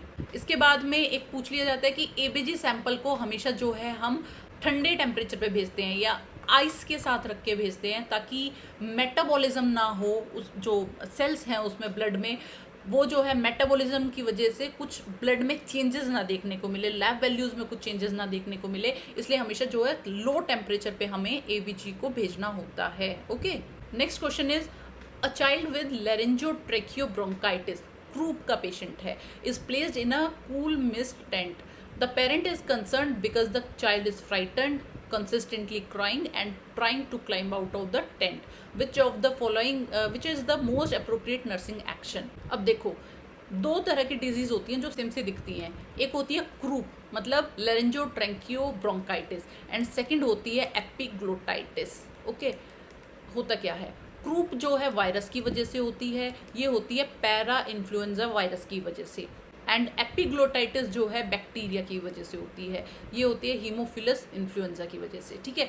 उसके बाद में क्रूप में जो है बार्किंग कफ देखा जाएगा, ठीक है, इन दोनों का डिफरेंस पता होना चाहिए। इसमें जो है बार्किंग कफ देखा जाएगा, इसका टिपिकल साइन है। ओके, देन जो है स्टीपल साइन देखा जाएगा, यहाँ पे steeple sign. Okay, and epiglottitis में क्या है? एक थंबप्रिंट साइन देखा जाएगा। ओके, एंड क्या देखा जाएगा एपिग्लोटाइटिस में? डिस्फेजिया। फाइन। तो नाउ कम टू क्रूप। हमसे क्या पूछा गया? क्रूप में क्या देखा जाता है? वायरस की वजह से होता है, बार्किंग कफ होगा, स्टीपल साइन देखा जाएगा, एंड इंस्पिरेटरी स्ट्राइडर भी देखा जाएगा, ठीक है। तो ऐसे पेशेंट में ट्रीटमेंट क्या होता है, हम देते हैं नेबुलाइजेशन ऑफ एपिनेफ्रिन का नेबुलाइजेशन देते हैं, प्लस डेक्सामेथासोन का एक डोज देते हैं, ठीक है, डेक्सामेथासोन, ताकि जो इन्फ्लेम्ड ट्रैकियोब्रोंकाइटिस है वो थोड़ा सा जो है लेस इन्फ्लेम्ड हो जाए, ठीक है, इसलिए डेक्सामेथासोन दिया जाएगा। तो अब क्या है इसमें, बच्चे को जो है कूल मिस्ट टेंट में रखा गया है और बच्चा जो है फ्राइटेंड है, डरा हुआ है और कंसिस्टेंटली क्राइंग, बार बार मतलब कंसिस्टेंटली जो है रो रहा है और टेंट से बाहर आने की कोशिश कर रहा है। आप क्या करोगे? First option is tell the parent that the child must stay in the tent. Parent को बोलो कि टेंट में रहना है बच्चे को, ठीक है, बोलने से कुछ नहीं होगा, आपको कोई एक्शन लेना होगा, ओके।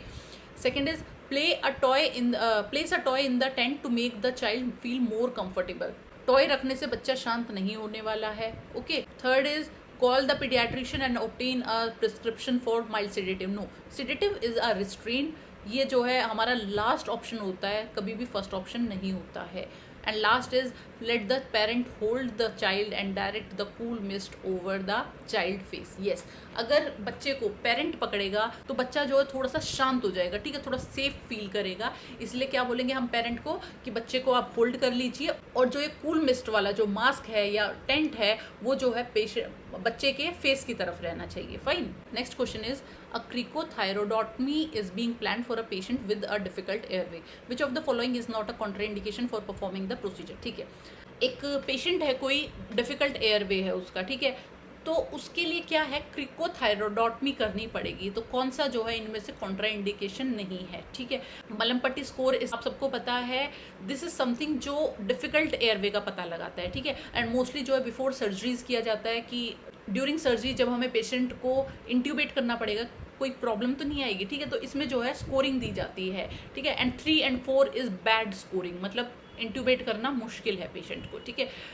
तो क्या होता है, अब इमरजेंसी केसेस में आप जो है पेशेंट को इंट्यूबेट कर रहे थे और आपको लगा नहीं ये पेशेंट की एनाटमी प्रॉब्लम है कुछ और इसको इंट्यूबेट नहीं किया जा सकता है, इसको बोलते हैं can not intubate, cannot oxygenate, CICO, cannot intubate and cannot oxygenate, ठीक है।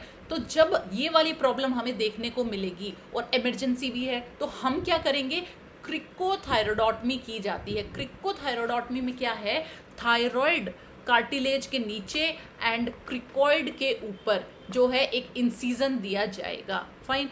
इस इंसिजन से ट्यूब डाली जाएगी ट्रैकिया में, फाइन। और ये ट्यूब जो है मोस्टली छोटी ट्यूब्स डाली जाती हैं बिलो 6 की, बिकॉज इतना एरिया नहीं होता है कि मोटी ट्यूब डाली जा सके, ठीक है। तो बिलो 6 जो है हम इसमें ट्यूब डालेंगे। तो अब क्या पूछा गया है कि डिफिकल्ट एयरवे है, क्रिकोथायरोडोटमी करनी है, तो कौन सा कॉन्ट्रा इंडिकेशन नहीं है, okay. First is previous neck surgery, yes this is Contra indication, इस केसेस में क्रिकोथायरोडोटमी नहीं करी जा सकती है, ठीक है। ओबेसिटी, यस, ओबेसिटी में कई बार क्या है, एनाटॉमिकल प्रॉब्लम मिलती है, तुम ढूंढ ही नहीं पाओगे कि कहाँ पे हमें इंसिजन लगाना है। लास्ट इज नेक हेमाटोमा में भी जो है प्रॉब्लम होती है ये इंसिजन देने में। उसके बाद में मलमपट्टी स्कोर 3 और 4, दिस इज समथिंग, ये कोई कॉन्ट्रा इंडिकेशन नहीं है, डिफिकल्ट एयरवे था तभी तो हम क्रिकोथायरोडोटमी कर रहे हैं, ठीक है। तो this is not a contra indication, तो अपना ऑप्शन बी हो जाएगा, okay. Next question is which of the following are features of mental health care act 2017 except. Mental health care act 2017 के 3 जो है फीचर्स हैं, एक्सेप्शन एक है, वो एक्सेप्शन आपको ढूंढना है। तो देखो, जो मेंटल हेल्थ केयर एक्ट आया था 2017 में, उसमें बहुत सारे प्रोविजंस दिए गए थे, बहुत सारी चीज़ें बताई गई थी।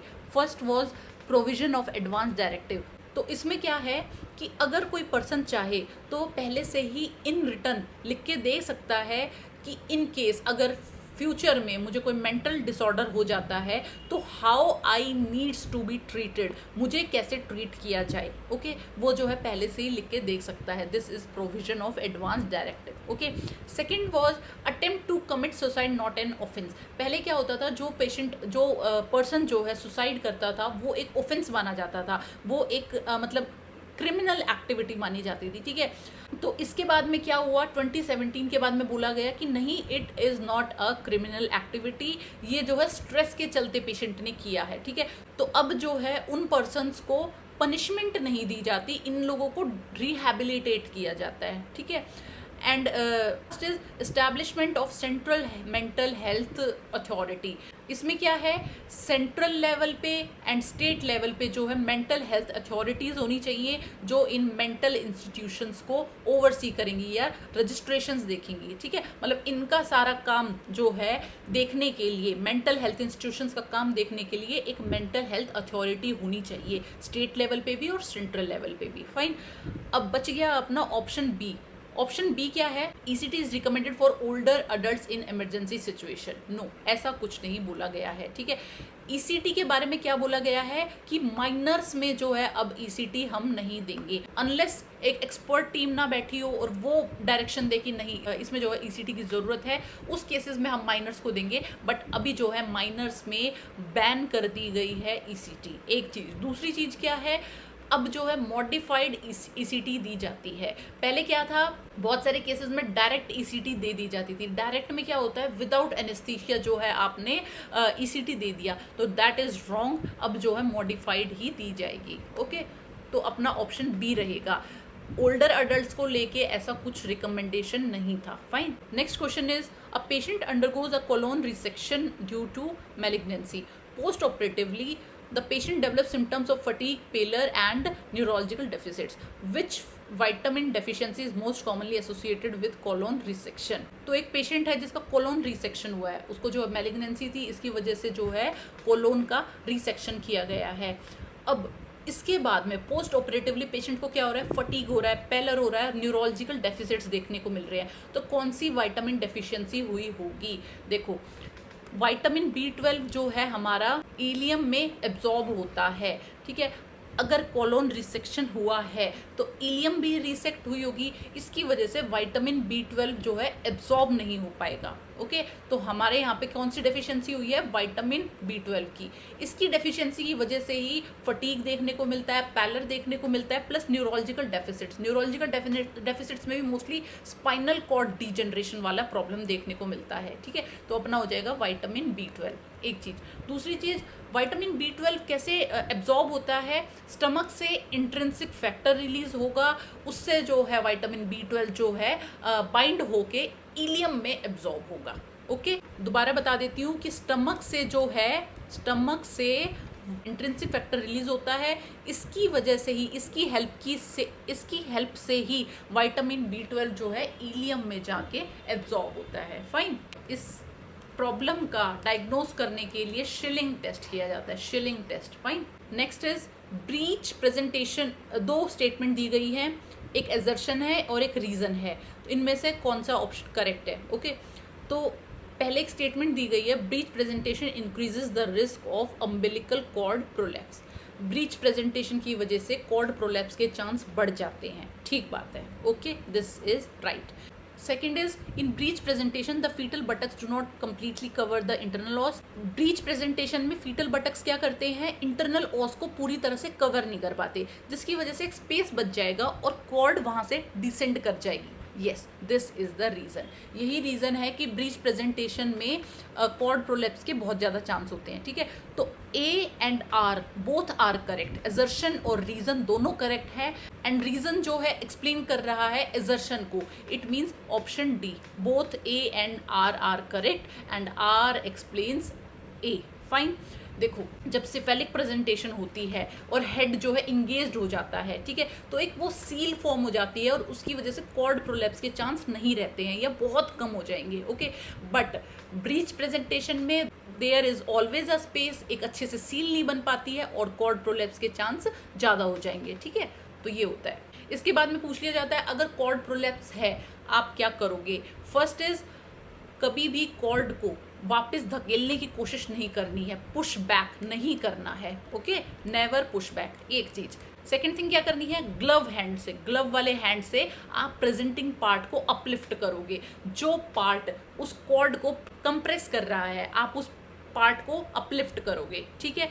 Uplift presenting part. Okay, third thing, तो इसमें क्या करोगे आप, नीचेस्ट पोजीशन दोगे या ट्रेंडलेनबर पोजीशन दोगे, ठीक है। इससे क्या होगा, ग्रेविटी से कॉर्ड जो है वापस चली जाएगी। Okay, next question is, a patient with bulimia nervosa is being admitted to the psychiatric ward. Which of the following nursing intervention is most correct? Bulimia nervosa का पेशेंट है, एडमिट हुआ है, कौन सा नर्सिंग इंटरवेंशन जो है best है इस पेशेंट के लिए? First is encourage the patient to consume small meals to prevent perching.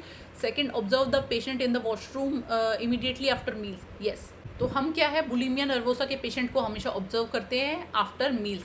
देखो, बुलीमिया नर्वोसा एक ईटिंग डिसऑर्डर है। इसमें क्या है, पेशेंट जो है बिंज ईटिंग करेगा, पहले तो खूब सारा खाएगा, उसके बाद में जो है वॉमिट कर देगा, ठीक है। सेल्फ पर्चिंग, खुद ही जो है इंड्यूस करेगा वॉमिटिंग और वॉमिट कर देगा, ठीक है। और वॉमिट भी वो जाके अकेले में करता है, ऐसा नहीं है सबके सामने करेगा, फाइन। तो इसीलिए जो है हमें उसको जो है ऑब्जर्व करना है इन the washroom immediately after meals. क्या करता है पेशेंट की इमीडिएटली आफ्टर 1 to 2 आवर के अंदर जो है वॉमिट कर देगा, ओके। इन केसेस में जो है रूजल साइन देखने को मिलता है। रूजल साइन क्या होता है, जो नकल्स हैं, फिंगर्स हैं, इन पे जो है एब्रेशन मिलता है, ठीक है, ऐसे पेशेंट्स को, बिकॉज वो ऑलवेज जो है पर्जिंग करते हैं, वॉमिटिंग इंड्यूस करते हैं, इसलिए जो है निशान हो जाते हैं, फाइन। सेकेंड थिंग इज कि इसमें ट्रीटमेंट क्या देंगे, इसमें जो है हम एंटी डिप्रेसेंट्स देते हैं। एंटी डिप्रेसेंट्स में भी फ्लुक्सेक्टिन जो है हम पेशेंट को देंगे, ओके। उसके बाद में पूछ लिया जाता है मोस्ट कॉमन इलेक्ट्रोलाइट इम्बैलेंस कौन सा होगा, तो इसमें जो है हाइपोकैलीमिया देखने को मिलेगा हमें, प्लस मेटाबॉलिक एल्कोलोसिस, ठीक है। देखो, बार बार पेशेंट जो वॉमिट कर रहा है, मतलब एसिड बाहर निकल रहा है, तो अंदर क्या रह गया, एल्कोलोसिस, ठीक है। तो मेटाबॉलिक एल्कोलोसिस देखने को मिलेगा, ओके। नेक्स्ट क्वेश्चन इज, दो स्टेटमेंट दी गई है दोबारा से, असर्शन है और रीजन है। तो रीजन अच्छे से एक्सप्लेन कर रहा है या नहीं असर्शन को, ये हमें देखना है। असर्शन में बोला गया है HCP hydrocephalus in toddlers results in increased ICP।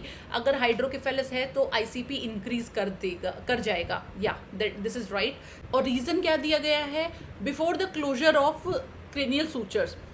Cranial sutures जो है क्लोज हुए उससे पहले अगर एनलार्जमेंट होती है सूचर्स में, इसकी वजह से प्रेशर जो है इंक्रीज हो जाता है। Yes, statement is true, but ये जो है इसको एक्सप्लेन नहीं कर रहा है, ठीक है, ये इसकी एक्सप्लेनेशन नहीं है। तो अपना आंसर होगा both A and R are true, दोनों स्टेटमेंट्स ठीक हैं, but R does not explain A, okay. Next question, 2 week old infant presents with asymmetric hip joints and a positive Ortolani test indicating development dysplasia of the hip, DDH. As a nursing officer, what is the most appropriate intervention? 2 week का बच्चा है, उसमें क्या है, asymmetry दिख रही है hip के जॉइंट्स में, ठीक है। और ऑर्टोलेनी टेस्ट किया तो वो भी पॉजिटिव आया, तो इससे हमें पता चला कि ये तो DDH का पेशेंट है, मतलब डेवलपमेंट डिस्प्लेशिया ऑफ द हिप। तो इसमें अप्रोप्रिएट इंटरवेंशन क्या होगा? तो DDH क्या है, पहले तो ये देखो, DDH इज़ अ डिसऑर्डर जिसमें हिप जॉइंट में प्रॉब्लम होती है। हिप जॉइंट में क्या प्रॉब्लम है, जो फीमर है वो एसिटाबुलम में अच्छे से फिक्स नहीं है, या तो पार्शियली डिसलोकेटेड है या बिल्कुल कंप्लीटली डिसलोकेटेड है, फाइन। This is DDH। क्या है, एसिटाबुलम में कैविटी है जिसमें फीमर जो है फिक्स रहता है, ठीक है, बट इसमें क्या है, वो फिक्स नहीं है, वो पार्शियली डिसलोकेटेड है या कंप्लीटली डिसलोकेटेड है, ओके।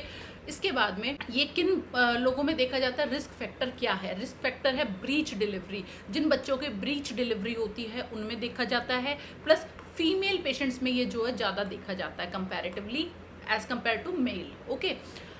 अभी इसका डायग्नोसिस कैसे करते हैं, इसके डायग्नोसिस के लिए 3 टेस्ट हैं, ओर्टोलेनी टेस्ट है, बार्लो टेस्ट है एंड गैलेजी टेस्ट है, ओके। ओर्टोलेनी क्या है, ओर्टोलेनी में आप क्या करेंगे, बच्चे के हिप को थोड़ा सा फ्लेक्स करेंगे और जो पैर को बाहर की तरफ एबडक्ट करेंगे, बाहर की तरफ निकालेंगे, ओके। जैसे ही हम इसको बाहर की तरफ निकालेंगे क्लिक साउंड आएगी, जिससे पता चलेगा कि एसिटाबुलम में फीमर दोबारा से आ गया है, ओके। दोबारा से बताती हूँ, बच्चे को जो है लेटा देंगे, उसके बाद में हिप थोड़ा सा फ्लेक्स रखेंगे, हम क्या करेंगे, फीमर को बाहर की तरफ एबडक्ट करेंगे, ऐसे करके एबडक्ट करेंगे, और जब हम एबडक्ट करेंगे तो एक क्लिक वाली साउंड आएगी, जिससे पता चलेगा कि फीमर जो है वापस से एसिटाबुलम कैविटी में चला गया है। तो दिस इज ओर्टोलेनी टेस्ट। ध्यान रखने की बात यह है कि इस टेस्ट में हम एबडक्ट कर रहे हैं, बाहर की तरफ ले जा रहे हैं, okay. Now second is Barlow test में क्या है, आप पहले वाले में एबडक्शन कर रहे थे, इसमें एडक्शन कर रहे हैं, अंदर की तरफ ला रहे हैं। और जब आप एडक्शन करोगे, अंदर की तरफ दोनों पैरों को लाओगे, तो वो डिसलोकेट हो जाएगा फीमर दोबारा से, ठीक है। इसमें क्या हो जाएगा, फीमर डिसलोकेट हो जाएगा। और ऑर्टोलिनी में क्या था, दोबारा से लोकेट हो रहा था, अपनी जगह पे वापस आ रहा था। Fine. Third is Galeazzi test में क्या है, बच्चे को जब हम प्रोन करके लेटा देंगे, प्रोन करेंगे तो एक साइड जो है थिक फोल्ड होगा, स्किन का थिक फोल्ड होगा वन साइड, ओके, प्लस एक लिम्ब जो है आपको शॉर्ट मिलेगा, ठीक है। दोनों लिम्ब जो है इक्वल नहीं मिलेंगे, एक लिम्ब शॉर्ट मिलेगा और एक जो है नॉर्मल मिलेगा। Fine. And this is Galeazzi test, okay.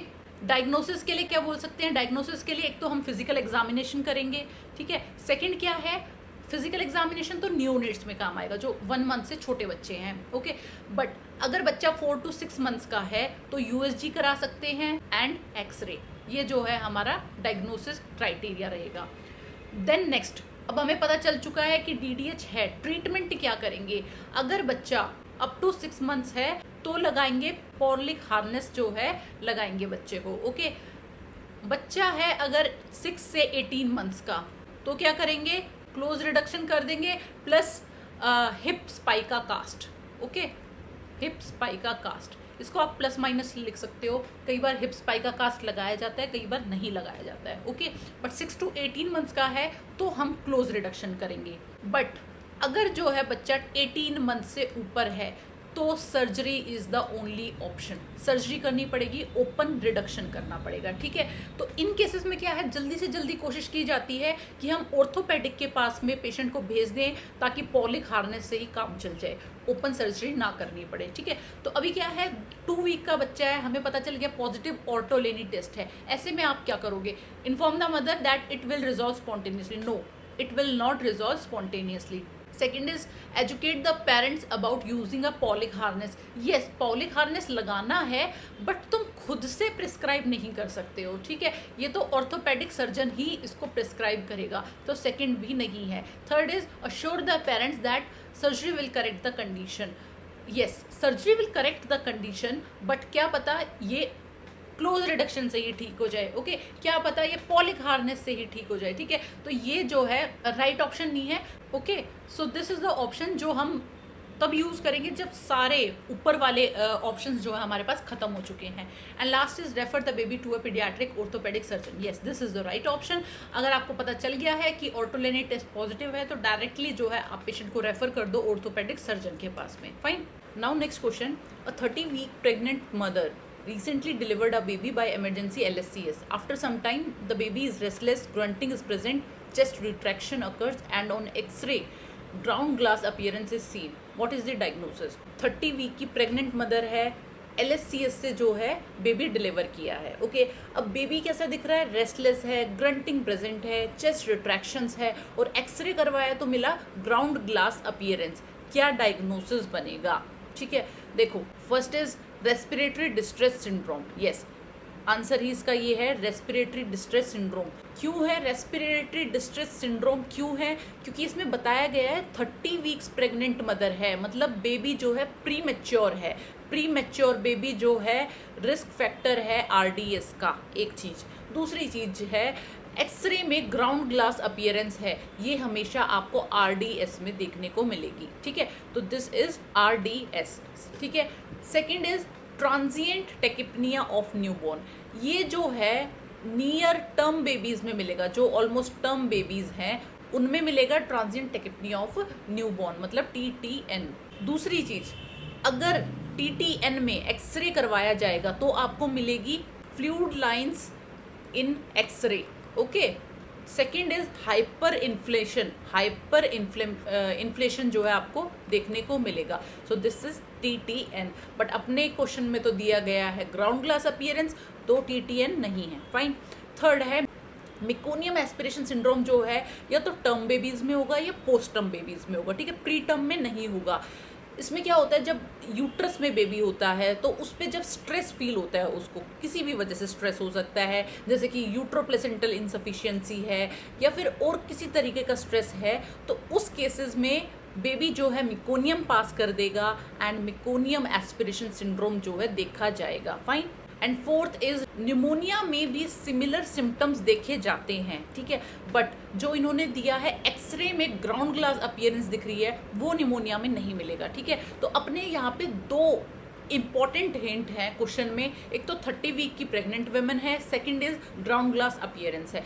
In hint को देखते हुए अपना ऑप्शन बनेगा यहाँ पे RDS। Okay, next is a toddler consistently refuses when asked by their mother to put toys away after playing, often saying no. This behavior is primarily an example of toddler है, जब उसकी mother बोल रही है कि toys को रख दो, प्लेइंग के बाद में टॉयज को रख दो, ही ऑफन सेज नो, हर बात पे नो बोल रहा है। ओके, तो ये कौन सा बिहेवियर शो हो रहा है? First is temper tantrum, second is negativism, third is separation anxiety and fourth is ritualism. तो दिस इज नेगेटिविज्म। अगर बच्चा हर चीज पे नो बोल रहा है, ठीक है, तो this comes under negativism. Erikson की स्टेजेस हैं, ठीक है, स्टेजेस ऑफ डेवलपमेंट, उसमें जो है टॉडलर्स को क्या बोला गया है कि इसमें टॉडलर्स में क्या देखा जाएगा? Autonomy versus shame and doubt, ठीक है। ऑटोनॉमी मतलब फीलिंग ऑफ इंडिपेंडेंसी, ठीक है। तो हर एक चीज पे नो बोलना बच्चे को कैसा फील कराता है कि he has got some independency, उसको इंडिपेंडेंसी है ना बोलने की। तो this is most commonly seen in toddlers, ठीक है। ये भी जो है 2 ईयर्स पे सबसे ज़्यादा पीक पे रहेगा, ठीक है, 2 ईयर्स पे पीक पे दिखेगा। टेम्पर टेंट्रम जो अगेन बच्चों में देखे जाते हैं, टॉडलर्स में देखे जाते हैं। सेपरेशन एंजाइटी जो 12 to 18 मंथ्स पे देखी जाएगी। एंड रिचुअलिज्म इज समथिंग जब अगर बच्चा किसी अनप्रिडिक्टेबल जगह पे जाता है, ठीक है, तो वो क्या करेगा? वो सिमिलर हैबिट्स चाहेगा जो उसके घर पे फॉलो हो रही थी। फॉर एग्जाम्पल, अगर बच्चा जो है एडमिट हो गया है, हॉस्पिटल में है, ठीक है, तो वो क्या चाहेगा कि जैसे उसकी मदर डेली स्टोरी सुनाती थी नाइट में, आज भी उसको सुनाए। इससे क्या है, उसको ना थोड़ा सेफ लगता है कि हाँ मैं अपने सेफ्टी वाले इन्वायरमेंट में हूँ, ठीक है। तो दिस इज रिचुअलिज्म, कि जो रिचुअल घर पे फॉलो होते थे वो चाहेगा हर जगह वही फॉलो हो, इससे उसे सिक्योर फील होता है। Fine. Next is which of the following statement about the निश्चय kit and related family planning program in India is correct, ठीक है। फर्स्ट इज निश्चय kit provides free iron tablets to pregnant women only. No, कोई iron tablet नहीं मिलती है। निश्चय kit is about contraception method, ठीक है। कॉन्ट्रासेप्टिव किट जो है इसमें फ्री ऑफ कॉस्ट अवेलेबल करवाई जाती है थ्रू आशा वर्कर। ओके, तो अपना आंसर हो जाएगा Nischay kit is government provided free pregnancy testing kit under family planning, ठीक है। इसके बाद में थर्ड ऑप्शन है free contraceptives are not part of mission Parivar Vikas. देखो, मिशन परिवार विकास आया था 2016 में।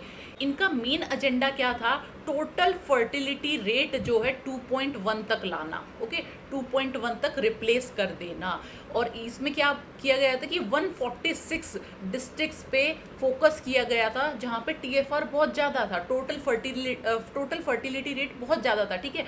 तो उन डिस्ट्रिक्ट्स पे इनका फोकस ज़्यादा था कि जो फर्टिलिटी रेट है उसको कम किया जा सके। Fine. Next question, a clinician is conducting a home visit in a community setting to assess a family member for depression. Which depression screening tool is most appropriate to use in this setting? ठीक है, home visit कर रहा है clinician और family members को assess कर रहा है फॉर डिप्रेशन, की फैमिली में डिप्रेशन प्रेजेंट है या नहीं है। तो कौन सा depression screening tool will be used? ठीक है, देखो जो अपना ऑप्शन बी है, सी है एंड डी है, तीनों ही डिप्रेशन के रेटिंग स्केल हैं, ठीक है, डिप्रेशन के लिए ही यूज होते हैं। But these are extensive scale methods, मतलब बहुत ज़्यादा डिटेल हिस्ट्री इसमें पूछी जाती है।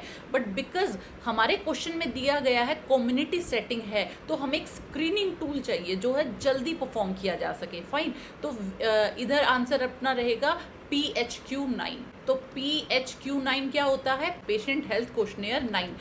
9 का क्या मतलब है? 9 मतलब 9 आइटम्स इसमें रहेंगे, ठीक है, 9 क्वेश्चंस नहीं है, 9 आइटम्स बोले जाते हैं इसे, ठीक है।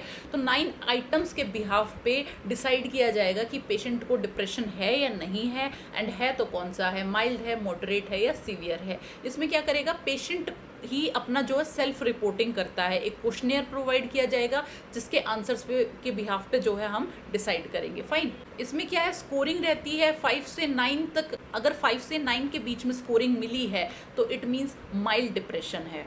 10 to 14 है तो मॉडरेट है, 15 to 19 है तो मॉडरेट सीवियर डिप्रेशन है, मॉडरेट सीवियर, ठीक है। बट अगर अबव 20 है इट मीन्स सीवियर डिप्रेशन है। Now next question is, if a person is asked to recall 3 out of 5 items which mental function is being assessed. देखो MMSE होता है, mini mental state examination. इसमें क्या है, ये जो है 30 पॉइंट मेथड है। 30 पॉइंट मतलब 30 में से हम पेशेंट को स्कोर देंगे और हम पता लगाएंगे अबाउट हिज कॉग्निटिव हेल्थ, कि कॉग्निटिव हेल्थ कैसी है पेशेंट की, प्लस डिमेंशिया, ठीक है। तो अब क्या है, 30 में से पेशेंट को स्कोरिंग दी जाएगी। अगर स्कोर आया 24 से 30 के बीच में it means patient is normal, cognitive function normal है, डिमेंशिया भी प्रेजेंट नहीं है, ओके। अगर आया 90 से 23 के बीच में इट मीन्स माइल्ड इम्पेयरमेंट है, ओके।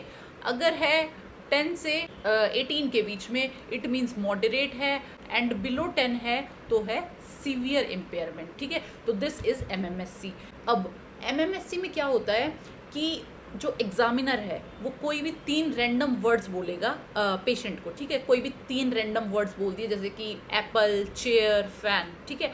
और जो है तुरंत बोलेगा उस शब्दों को, उन वर्ड्स को रिपीट करने के लिए, ठीक है। अगर पेशेंट ने सही के सही वर्ड ऐसे के ऐसे बोल दिए तो it means registration is okay. This is known as registration. में क्या है, तुरंत रिकॉल करवाया जाएगा साथ के साथ। बट फिर क्या करेगा एग्जामिनर, 5 मिनट का वेट करेगा, 3 से 5 मिनट का वेट करेगा, दोबारा से बोलेगा कि सेम वर्ड्स रिपीट करो जो मैंने 5 मिनट पहले बताए थे। ये टेस्ट हो रहा है मेमोरी, ओके। ध्यान रखना है, अगर साथ के साथ रिकॉल करने के लिए बोल दे तो है रजिस्ट्रेशन, बट अगर 3 to 5 मिनट्स का वेट करके पूछे तो he is checking memory, that is short term memory, okay. तो इधर अपना आंसर होगा ऑप्शन सी, मेमोरी। अगर person is asked to recall 3 out of 5 items, कौन सा मेंटल फंक्शन यूज असेस हो रहा है, memory, fine. Next question is, a patient with haemophilia presents with joint bleeding, hem arthrosis. What is the primary nursing intervention? क्या intervention रहेगी? Patient को haemophilia है, joint bleeding हो रही है, आप क्या करोगे? First option is clotting factor दोगे, सेकंड जो है रेंज ऑफ मोशन एक्सरसाइज करवाओगे, third is fluid and electrolyte balance check करोगे, या वार्म कंप्रेस दोगे, ठीक है। हीमोफीलिया जो है 2 तरह का होता है, एक होता है A और सेकंड इज B। ये होता है A वाला होता है क्लॉटिंग फैक्टर 8 के मिसिंग होने से, और B होता है क्लॉटिंग फैक्टर 9 के मिसिंग होने से, फाइन।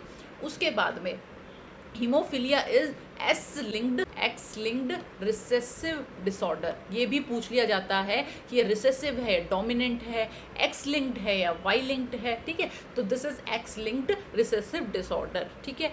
ट्रीटमेंट में क्या करते हैं, ट्रीटमेंट में हमें इसे क्लॉटिंग फैक्टर्स देने हैं, फाइन।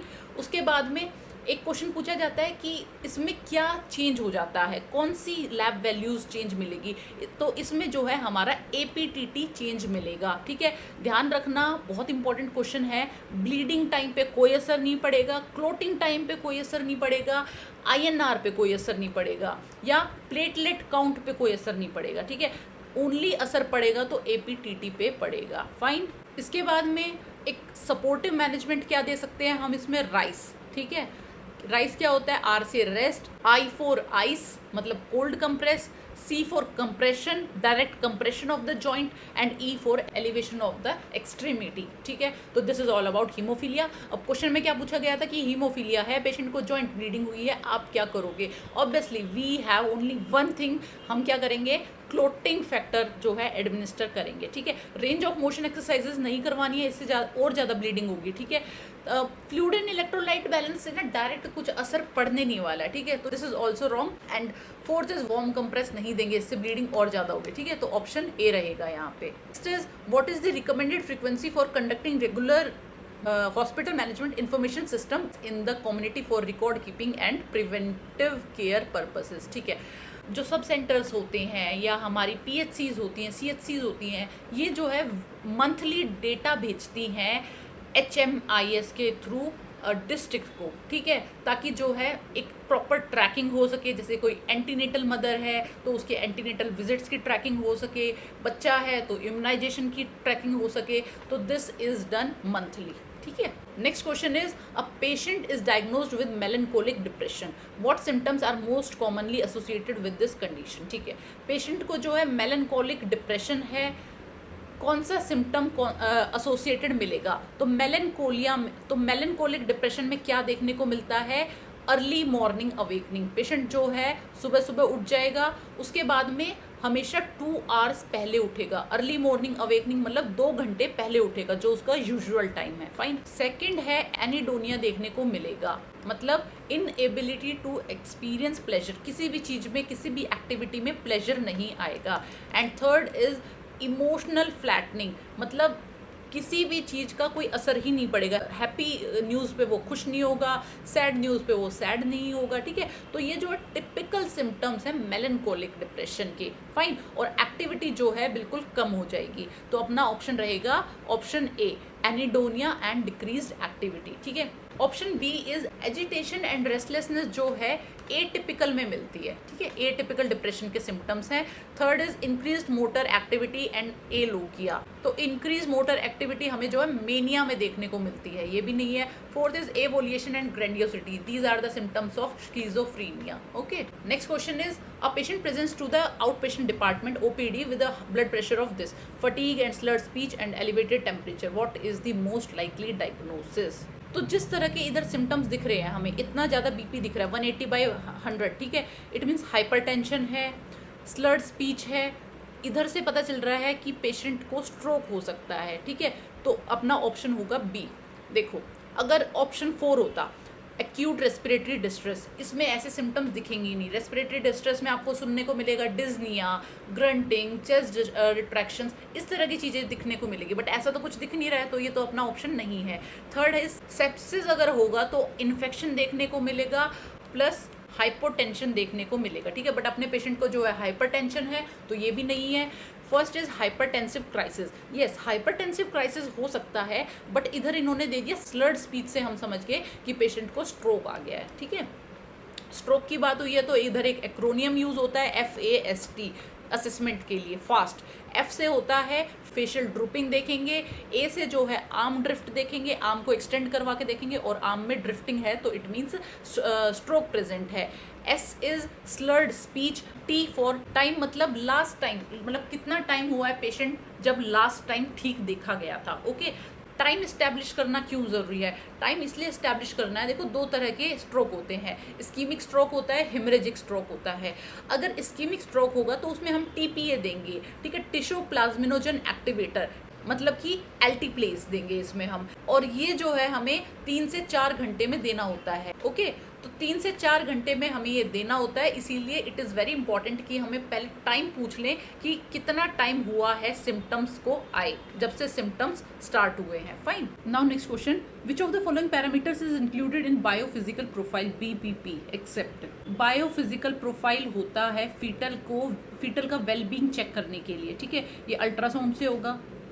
इसमें क्या है, एक निमोनिक है बैटमैन, ओके, BATMAN, ओके। इससे जो है हम स्कोरिंग करेंगे पेशेंट की आउट ऑफ 10, एंड अगर 8 to 10 का स्कोर आया, 8 से 10 के बीच में स्कोर आया, तो इट्स अ नॉर्मल स्कोर, मतलब फीटस इज वेल बीइंग, ठीक है।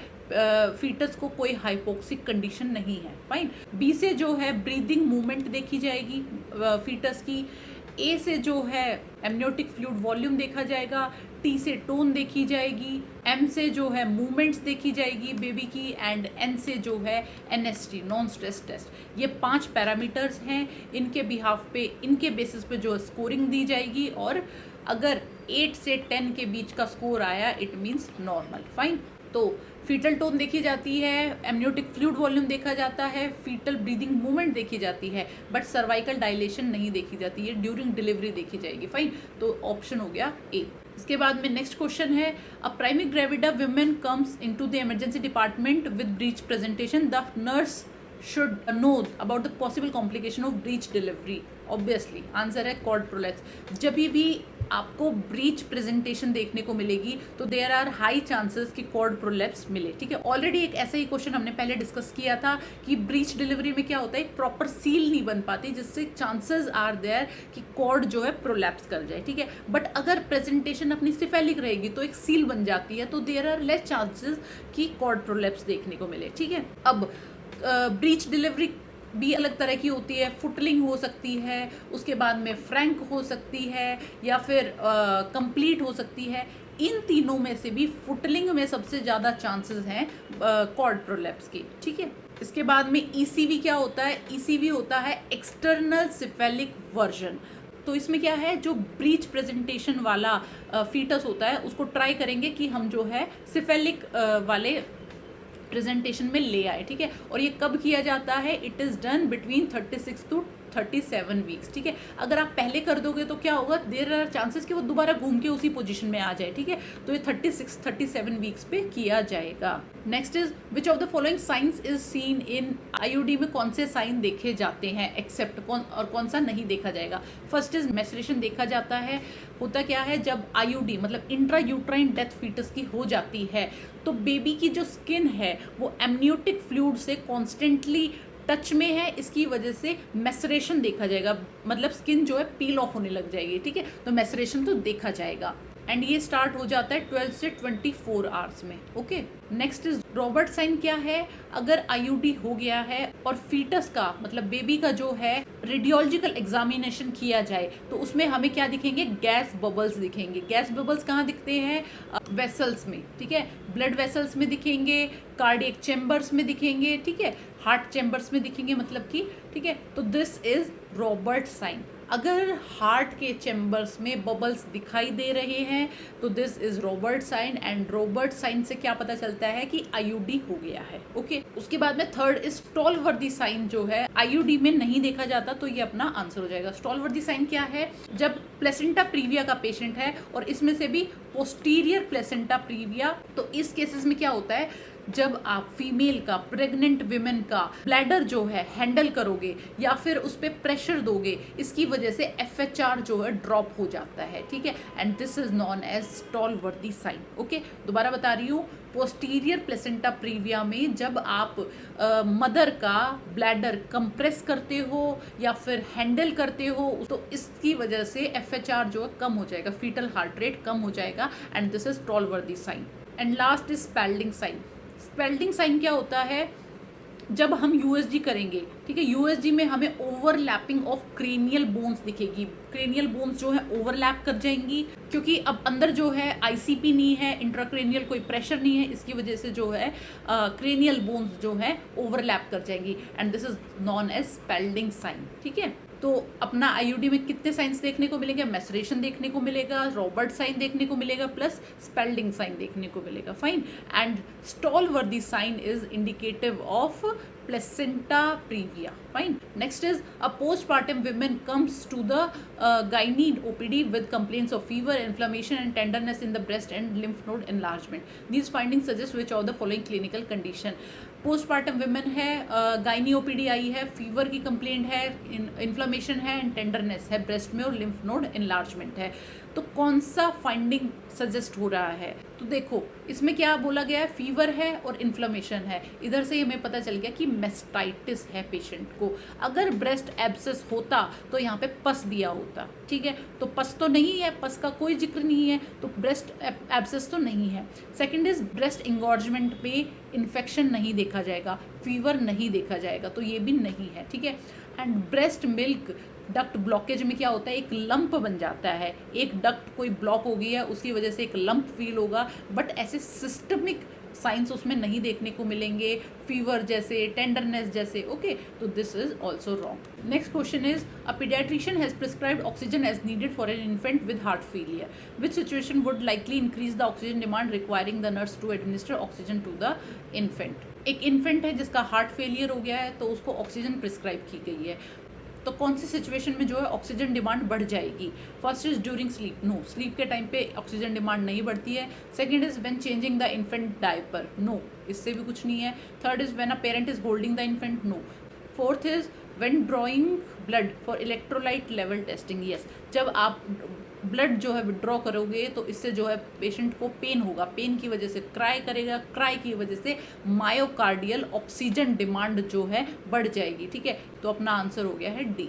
Okay, next question is a 41 week pregnant women in active labour presents with late decelerations noted on cardiotocography, what is the most appropriate next step in management? Late decelerations है, ठीक है, मैंने already बताया था wheel chop के अंदर, मतलब L for late decelerations and P for uteroplacental insufficiency.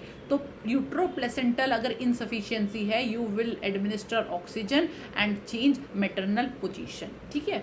इसमें कौन सी पोजीशन देंगे हम? लेफ्ट लेटरल पोजीशन देंगे, ठीक है, और उसके बाद में ऑक्सीजन जो है हाई फ्लो ऑक्सीजन देंगे, ठीक है। Next question is which of the following results can be observe during labour, ठीक है। एमनियोटमी की है, एमनियोटमी मतलब आर्टिफिशियल रप्चर ऑफ मेम्ब्रेन, आपने जो है मेम्ब्रेन्स रप्चर कर दी हैं, क्यों की जाती है? टू ऑगमेंट लेबर जो है थोड़ा सा फास्टन अप हो जाए, इसीलिए एमनियोटमी की जाती है। इस केस में आप क्या ऑब्जर्व करेंगे? ओके, तो अब जब हमने एमनियोटमी कर दी है, ठीक है, पहले क्या था? मेम्ब्रेन्स थी, फ्लूइड था, तो इसकी वजह से कुशनिंग हो रही थी, कुशनिंग प्रोवाइड हो रही थी फीटस को, जिसकी वजह से डायरेक्ट सर्विक्स पे प्रेशर नहीं आ पा रहा था। बट अब वो जो है लेयर है वो जा चुकी है और फ्लूइड भी जो है निकल चुका है, तो इसकी वजह से जो फीटस का हेड है वो डायरेक्ट प्रेशर देगा सर्विक्स पे, ठीक है, और इसकी वजह से नर्व पाथवे जो है एक्टिवेट हो जाता है, प्रोस्टाग्लैंडिन हार्मोन्स जो है रिलीज होंगे और प्रोग्रेसिव डायलेशन एंड इफेसमेंट देखी जाएगी, ठीक है। तो इधर अपना आंसर होगा ए। इसके बाद में एमनियोटमी जब भी आप करोगे तो आप हमेशा कॉर्ड प्रोलैप्स के लिए पेशेंट को देखोगे, बिकॉज जैसे ही आप एमनियोटमी करते हो देयर आर हाई चांसेस कि कॉर्ड प्रोलैप्स जो है देखने को मिले, नीचे की तरफ जो है कॉर्ड प्रोलैप्स हो जाए, एक चीज़। दूसरी चीज़ है लुक फॉर इन्फेक्शन, मतलब देयर आर हाई चांसेस कि अगर बहुत टाइम तक डिलीवरी नहीं हुई तो इन्फेक्शन देखने को मिल सकता है, ओके।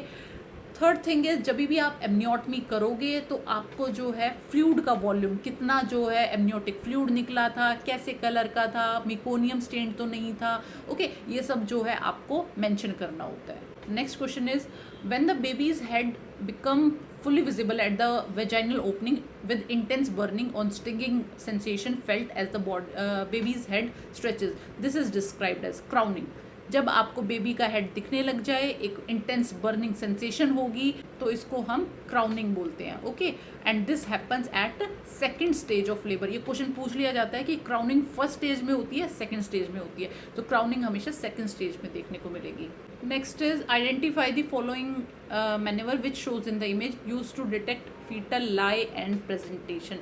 फीटल लाई और प्रेजेंटेशन चेक करने के लिए we will always use lateral grip, ठीक है। 4 ग्रिप्स होती हैं अपनी, इसके ऊपर ऑलरेडी एक बड़ा सा वीडियो बनाया हुआ है मैंने, जिसको ये ग्रिप्स वगैरह में प्रॉब्लम होती है, लियोपोल्ड मेलनेवर्स के बारे में ज़्यादा नहीं पता, वो जाके वो वीडियो देख लेना, ठीक है।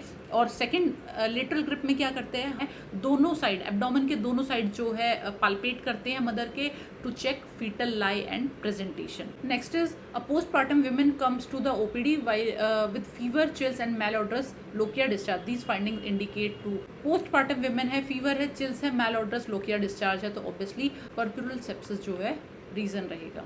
Next question, following birth a baby has secretion from mouth and nose, how to suction in the newborn. Baby के माउथ और नोज में दोनों ही जगह जो है सिक्रीशंस है, कैसे सक्शन करोगे, पहले माउथ में करोगे या नोज में करोगे, तो ऑलवेज पहले एम आता है फिर जो है एन आता है, पहले हम माउथ करेंगे देन फॉलोड बाय नोज। पहले क्यों नहीं करते हैं, बिकॉज अगर हम नोज पहले कर देंगे तो रिफ्लेक्स, गैस्पिंग रिफ्लेक्स की वजह से जो है देयर आर चांसेस कि जो माउथ के सिक्रीशंस हैं वो एस्पिरेट हो जाएं, ठीक है। तो इसीलिए हम पहले माउथ को करते हैं, नोज को बाद में करेंगे, okay.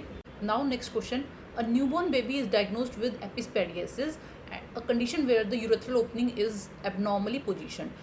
What is the most common complication associated with epispadias का मतलब है यूरिनरी मियटस जो है डोर्सल साइड प्रेजेंट है of penis. Dorsal side of penis पे अगर यूरिनरी मियटस प्रेजेंट है तो दैट इज एपिस्पेडियसिस।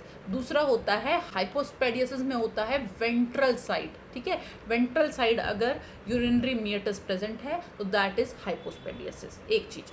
दूसरी चीज, एपिस्पेडियसिस हो चाहे हाइपोस्पेडियसिस हो, दोनों में ही यूरिनरी इनकॉन्टिनेंस का प्रॉब्लम रहता है, ठीक है। और इसका ट्रीटमेंट में क्या रहेगा, सर्जिकल ट्रीटमेंट किया जाएगा बिफोर टॉयलेट ट्रेनिंग, ठीक है। 18 मंथ्स पे जो है हम टॉयलेट ट्रेनिंग स्टार्ट करेंगे, तो उससे पहले जो है हमें सर्जिकली ट्रीट कर देना है ये, फाइन। सो अभी हमारे क्वेश्चन में पूछा गया most common complication is urinary incontinence, ठीक है, तो ये अपना आंसर हो जाएगा।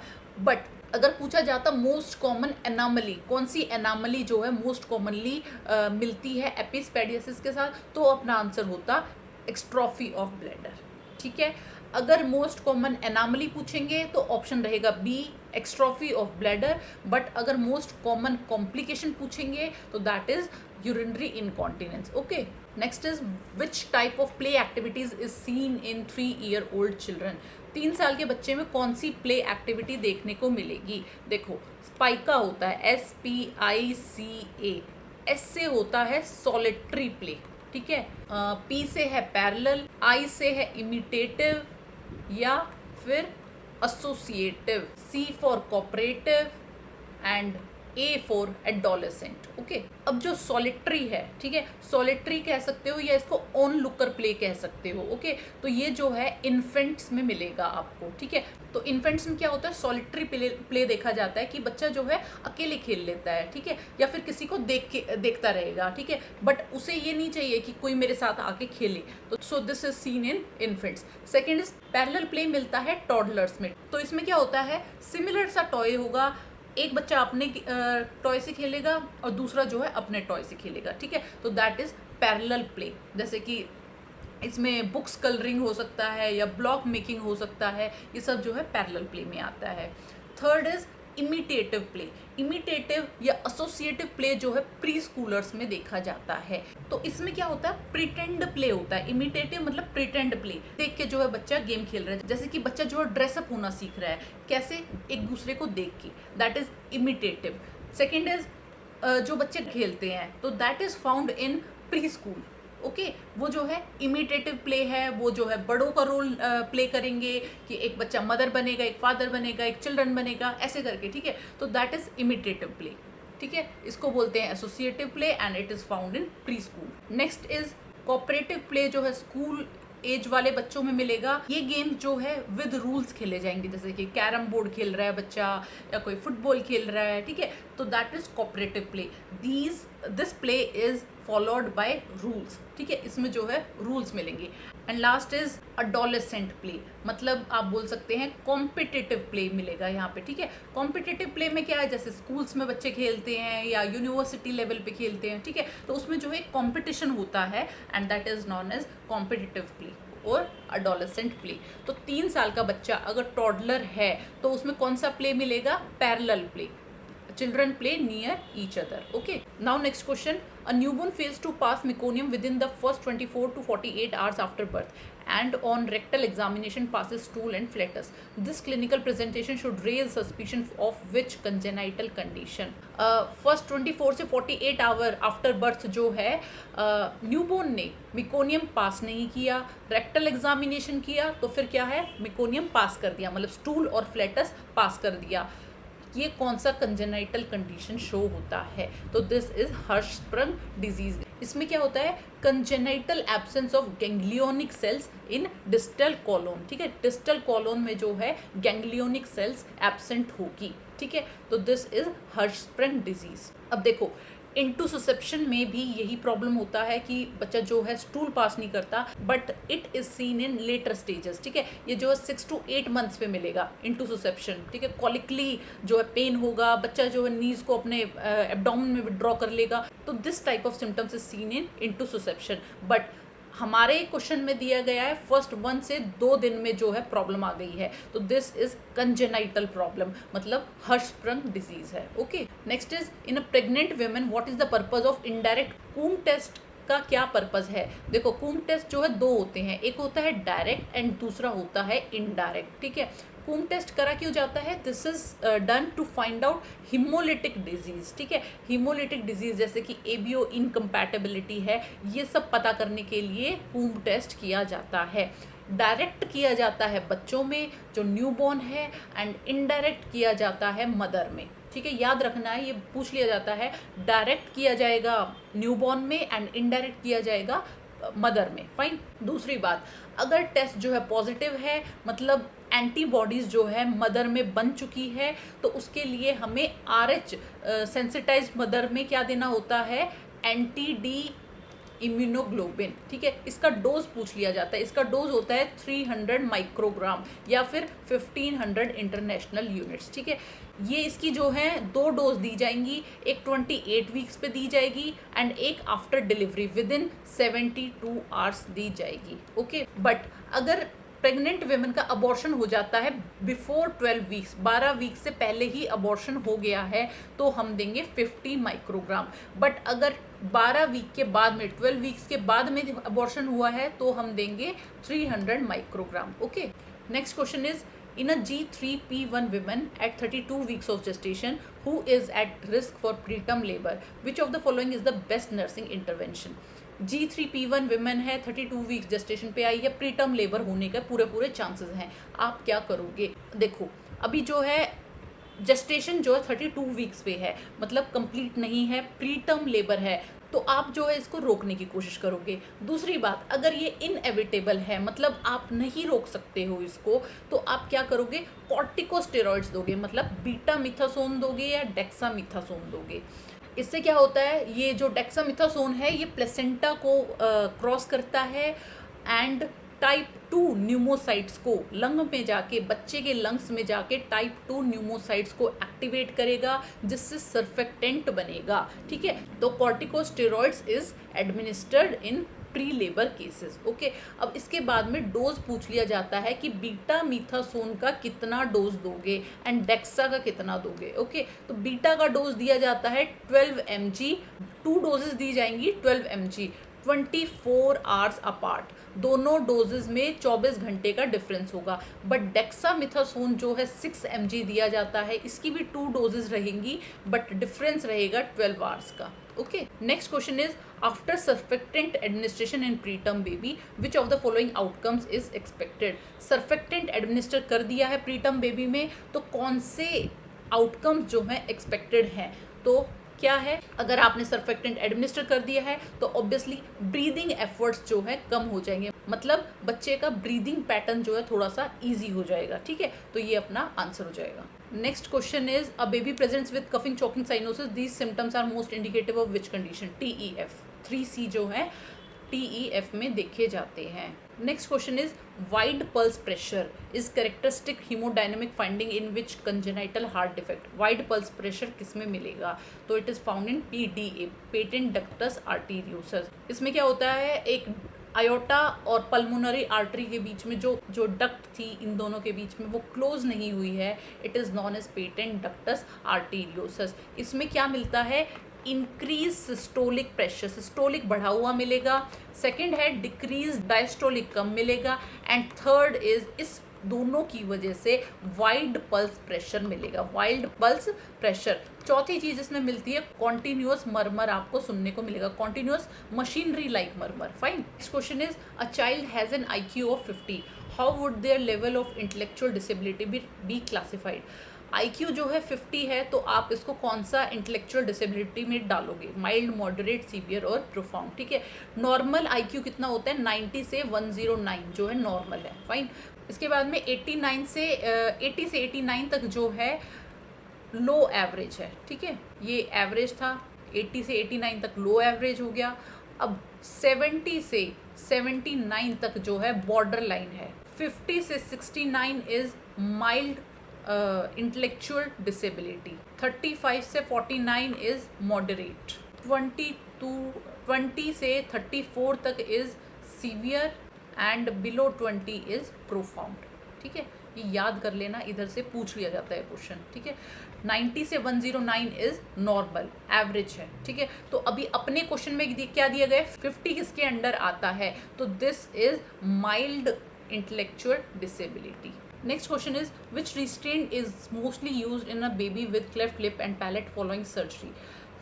क्लेफ्ट लिप या पैलेट की सर्जरी हुई है तो कौन सा रिस्ट्रेन यूज करोगे, we will use elbow restraint. Okay, next question is a 10 months old child is brought to emergency with frequent loose stools, lethargy, weakness, poor skin turgor, dry mucous membrane and rapid heart beat. मतलब severe dehydration है 10 महीने के बच्चे को, तो इसका best management क्या रहेगा। तो WHO के जो है 3 प्लान्स हैं, plan A, plan B, plan C. Plan A is for no dehydration, कि डायरिया भी है पेशेंट को और डिहाइड्रेशन इतनी अभी है नहीं। ऐसे बच्चों को क्या कर सकते हैं, घर पे ट्रीट कर सकते हैं, होम बेस्ड ट्रीटमेंट दे सकते हैं।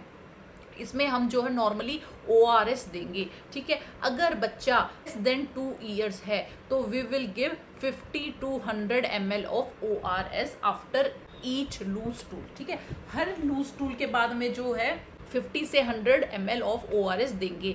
बट अगर बेबी जो है मोर देन 2 years है तो हम देंगे 100 से 200 ml। ओके, एंड अगर जो है बच्चा मोर देन 10 years है, ठीक है, ये था 2 से 10 years के बीच में, जिसमें हम 100 से 200 दे रहे हैं। बट अगर बच्चा जो है 10 years से ज़्यादा है तो as much as you want आप दे सकते हैं। ठीक है, इसके साथ में आप क्या बोलेंगे कि नॉर्मल फीड कंटिन्यू रखना है, एंड अगर बच्चा ब्रेस्ट फीडिंग पे है तो ब्रेस्ट फीड कंटिन्यू रखना है। नेक्स्ट इज प्लान बी होता है सम डिहाइड्रेशन में क्या है, कितना ORS देंगे, we will give 75 ml per kg ORS देंगे विद इन 4 hours, 4 घंटे के अंदर अंदर अपने सामने क्लिनिक में बिठा के 4 घंटे में 75 के अकॉर्डिंग जो है हम ORS देंगे। And last is plan C, मतलब सीवियर डिहाइड्रेशन इज प्रेजेंट। तो इसमें क्या करेंगे, इसमें तो हमें IV फ्लूइड्स देना पड़ेगा। IV फ्लूइड्स में भी वी विल प्रेफर RL। ठीक है, RL को हम प्रेफरेंस देते हैं रिंगर लैक्टेट को, और कितना देंगे 30 ml per kg for 30 minutes के लिए जो है 30 ml पर kg देंगे। देन नेक्स्ट 2.5 आवर में जो है हम देंगे 70 ml पर kg के अकॉर्डिंग। ठीक है, मतलब कुल मिला के 3 घंटे में आप क्या दोगे, शुरू के आधे घंटे में आप दोगे 30 ml पर kg के अकॉर्डिंग IV फ्लूइड, और बाद के 2.5 आवर में आप दोगे 70 ml पर kg के अकॉर्डिंग। ठीक है, तो इधर अपना आंसर हो जाएगा C. Next question is identify the following feeding device which is used in the cleft lip and palate. ये क्वेश्चन पहले भी किया था कि क्लेफ्ट लिप और पैलेट अगर बच्चे में है तो कौन सा फीडिंग डिवाइस यूज करेंगे, we will use Haberman feeder. ठीक है, now next is a child comes in the OPD with frequent loose motion and is irritable, restless, drinks water eagerly and is thirsty. The child is best classified as, कौन सा dehydration में, no dehydration, सम है, moderate है या severe है, तो this is some dehydration. Plan B इसमें हम फॉलो करेंगे, जिसमें ORS देंगे 75 ml per kg। Next question is according to revise Jones criteria for the diagnosis of RHD rheumatic heart disease which of the following is classified as a minor criteria. Rheumatic heart disease है तो minor criteria किसे बोलेंगे, rheumatic heart disease के लिए क्या condition होनी चाहिए, एक तो ग्रुप A स्ट्रेप्टोकोकस इन्फेक्शन होना चाहिए। ठीक है, अभी कुछ दिनों के अंदर अंदर जो है लाइक 2 से 3 वीक्स के अंदर अंदर जो है ग्रुप A स्ट्रेप्टोकोकस इन्फेक्शन बच्चे में हो रखा हो, एक चीज़। दूसरी कंडीशन क्या होनी चाहिए, प्लस एक तो ग्रुप A स्ट्रेप्टोकोकस इन्फेक्शन हो गया, सेकंड हमें मिलना चाहिए 1 major criteria plus 2 minor criteria. ठीक है, ये तीनों चीज़ें प्रेजेंट होगी तभी हम RHD बोलेंगे। मेजर क्राइटेरिया में होता है जोन्स, JONES। ठीक है, जॉइंट्स में जो है पॉली अर्थराइटिस होना चाहिए। ठीक है, और जॉइंट्स भी कौन से, बिग जॉइंट्स, बड़े वाले जॉइंट्स में जो है पॉली अर्थराइटिस मिलेगा। O से क्या है, इसमें कार्डाइटिस होता है। ठीक है, कार्डाइटिस में क्या मिलेगा, आपको एंडोकार्डाइटिस मिल सकता है, मायोकार्डाइटिस मिल सकता है, या फिर pericarditis. Okay, N for nodules, subcutaneous nodules मिलेंगे। E फॉर एडमा मार्जिनेटम क्या होता है, स्किन रैश देखने को मिलेंगे। And S for Sydenham Korea, ये क्या है, पर्पसलेस एक्टिविटी, पर्पसलेस जो है मूवमेंट्स मिलेगी, तो हम इसको मेजर सिम्टम्स में मानेंगे। तो this is Jones criteria. And minor में क्या आएगा, अर्थ्रैल्जिया आएगा, ठीक है। सेकंड फीवर आएगा, थर्ड जो है increased ESR and prolong PR interval, ठीक है। ये सब जो है माइनर क्राइटेरिया है। तो अब देखो which of the following is classified as minor criteria में क्या आएगा, अर्थ्रैल्जिया, ठीक है। And that's all for today's video. अब हम मिलेंगे नेक्स्ट वीडियो में जिसमें हम नॉर्सेट 7 को डिस्कस करेंगे। Okay, thank you so much.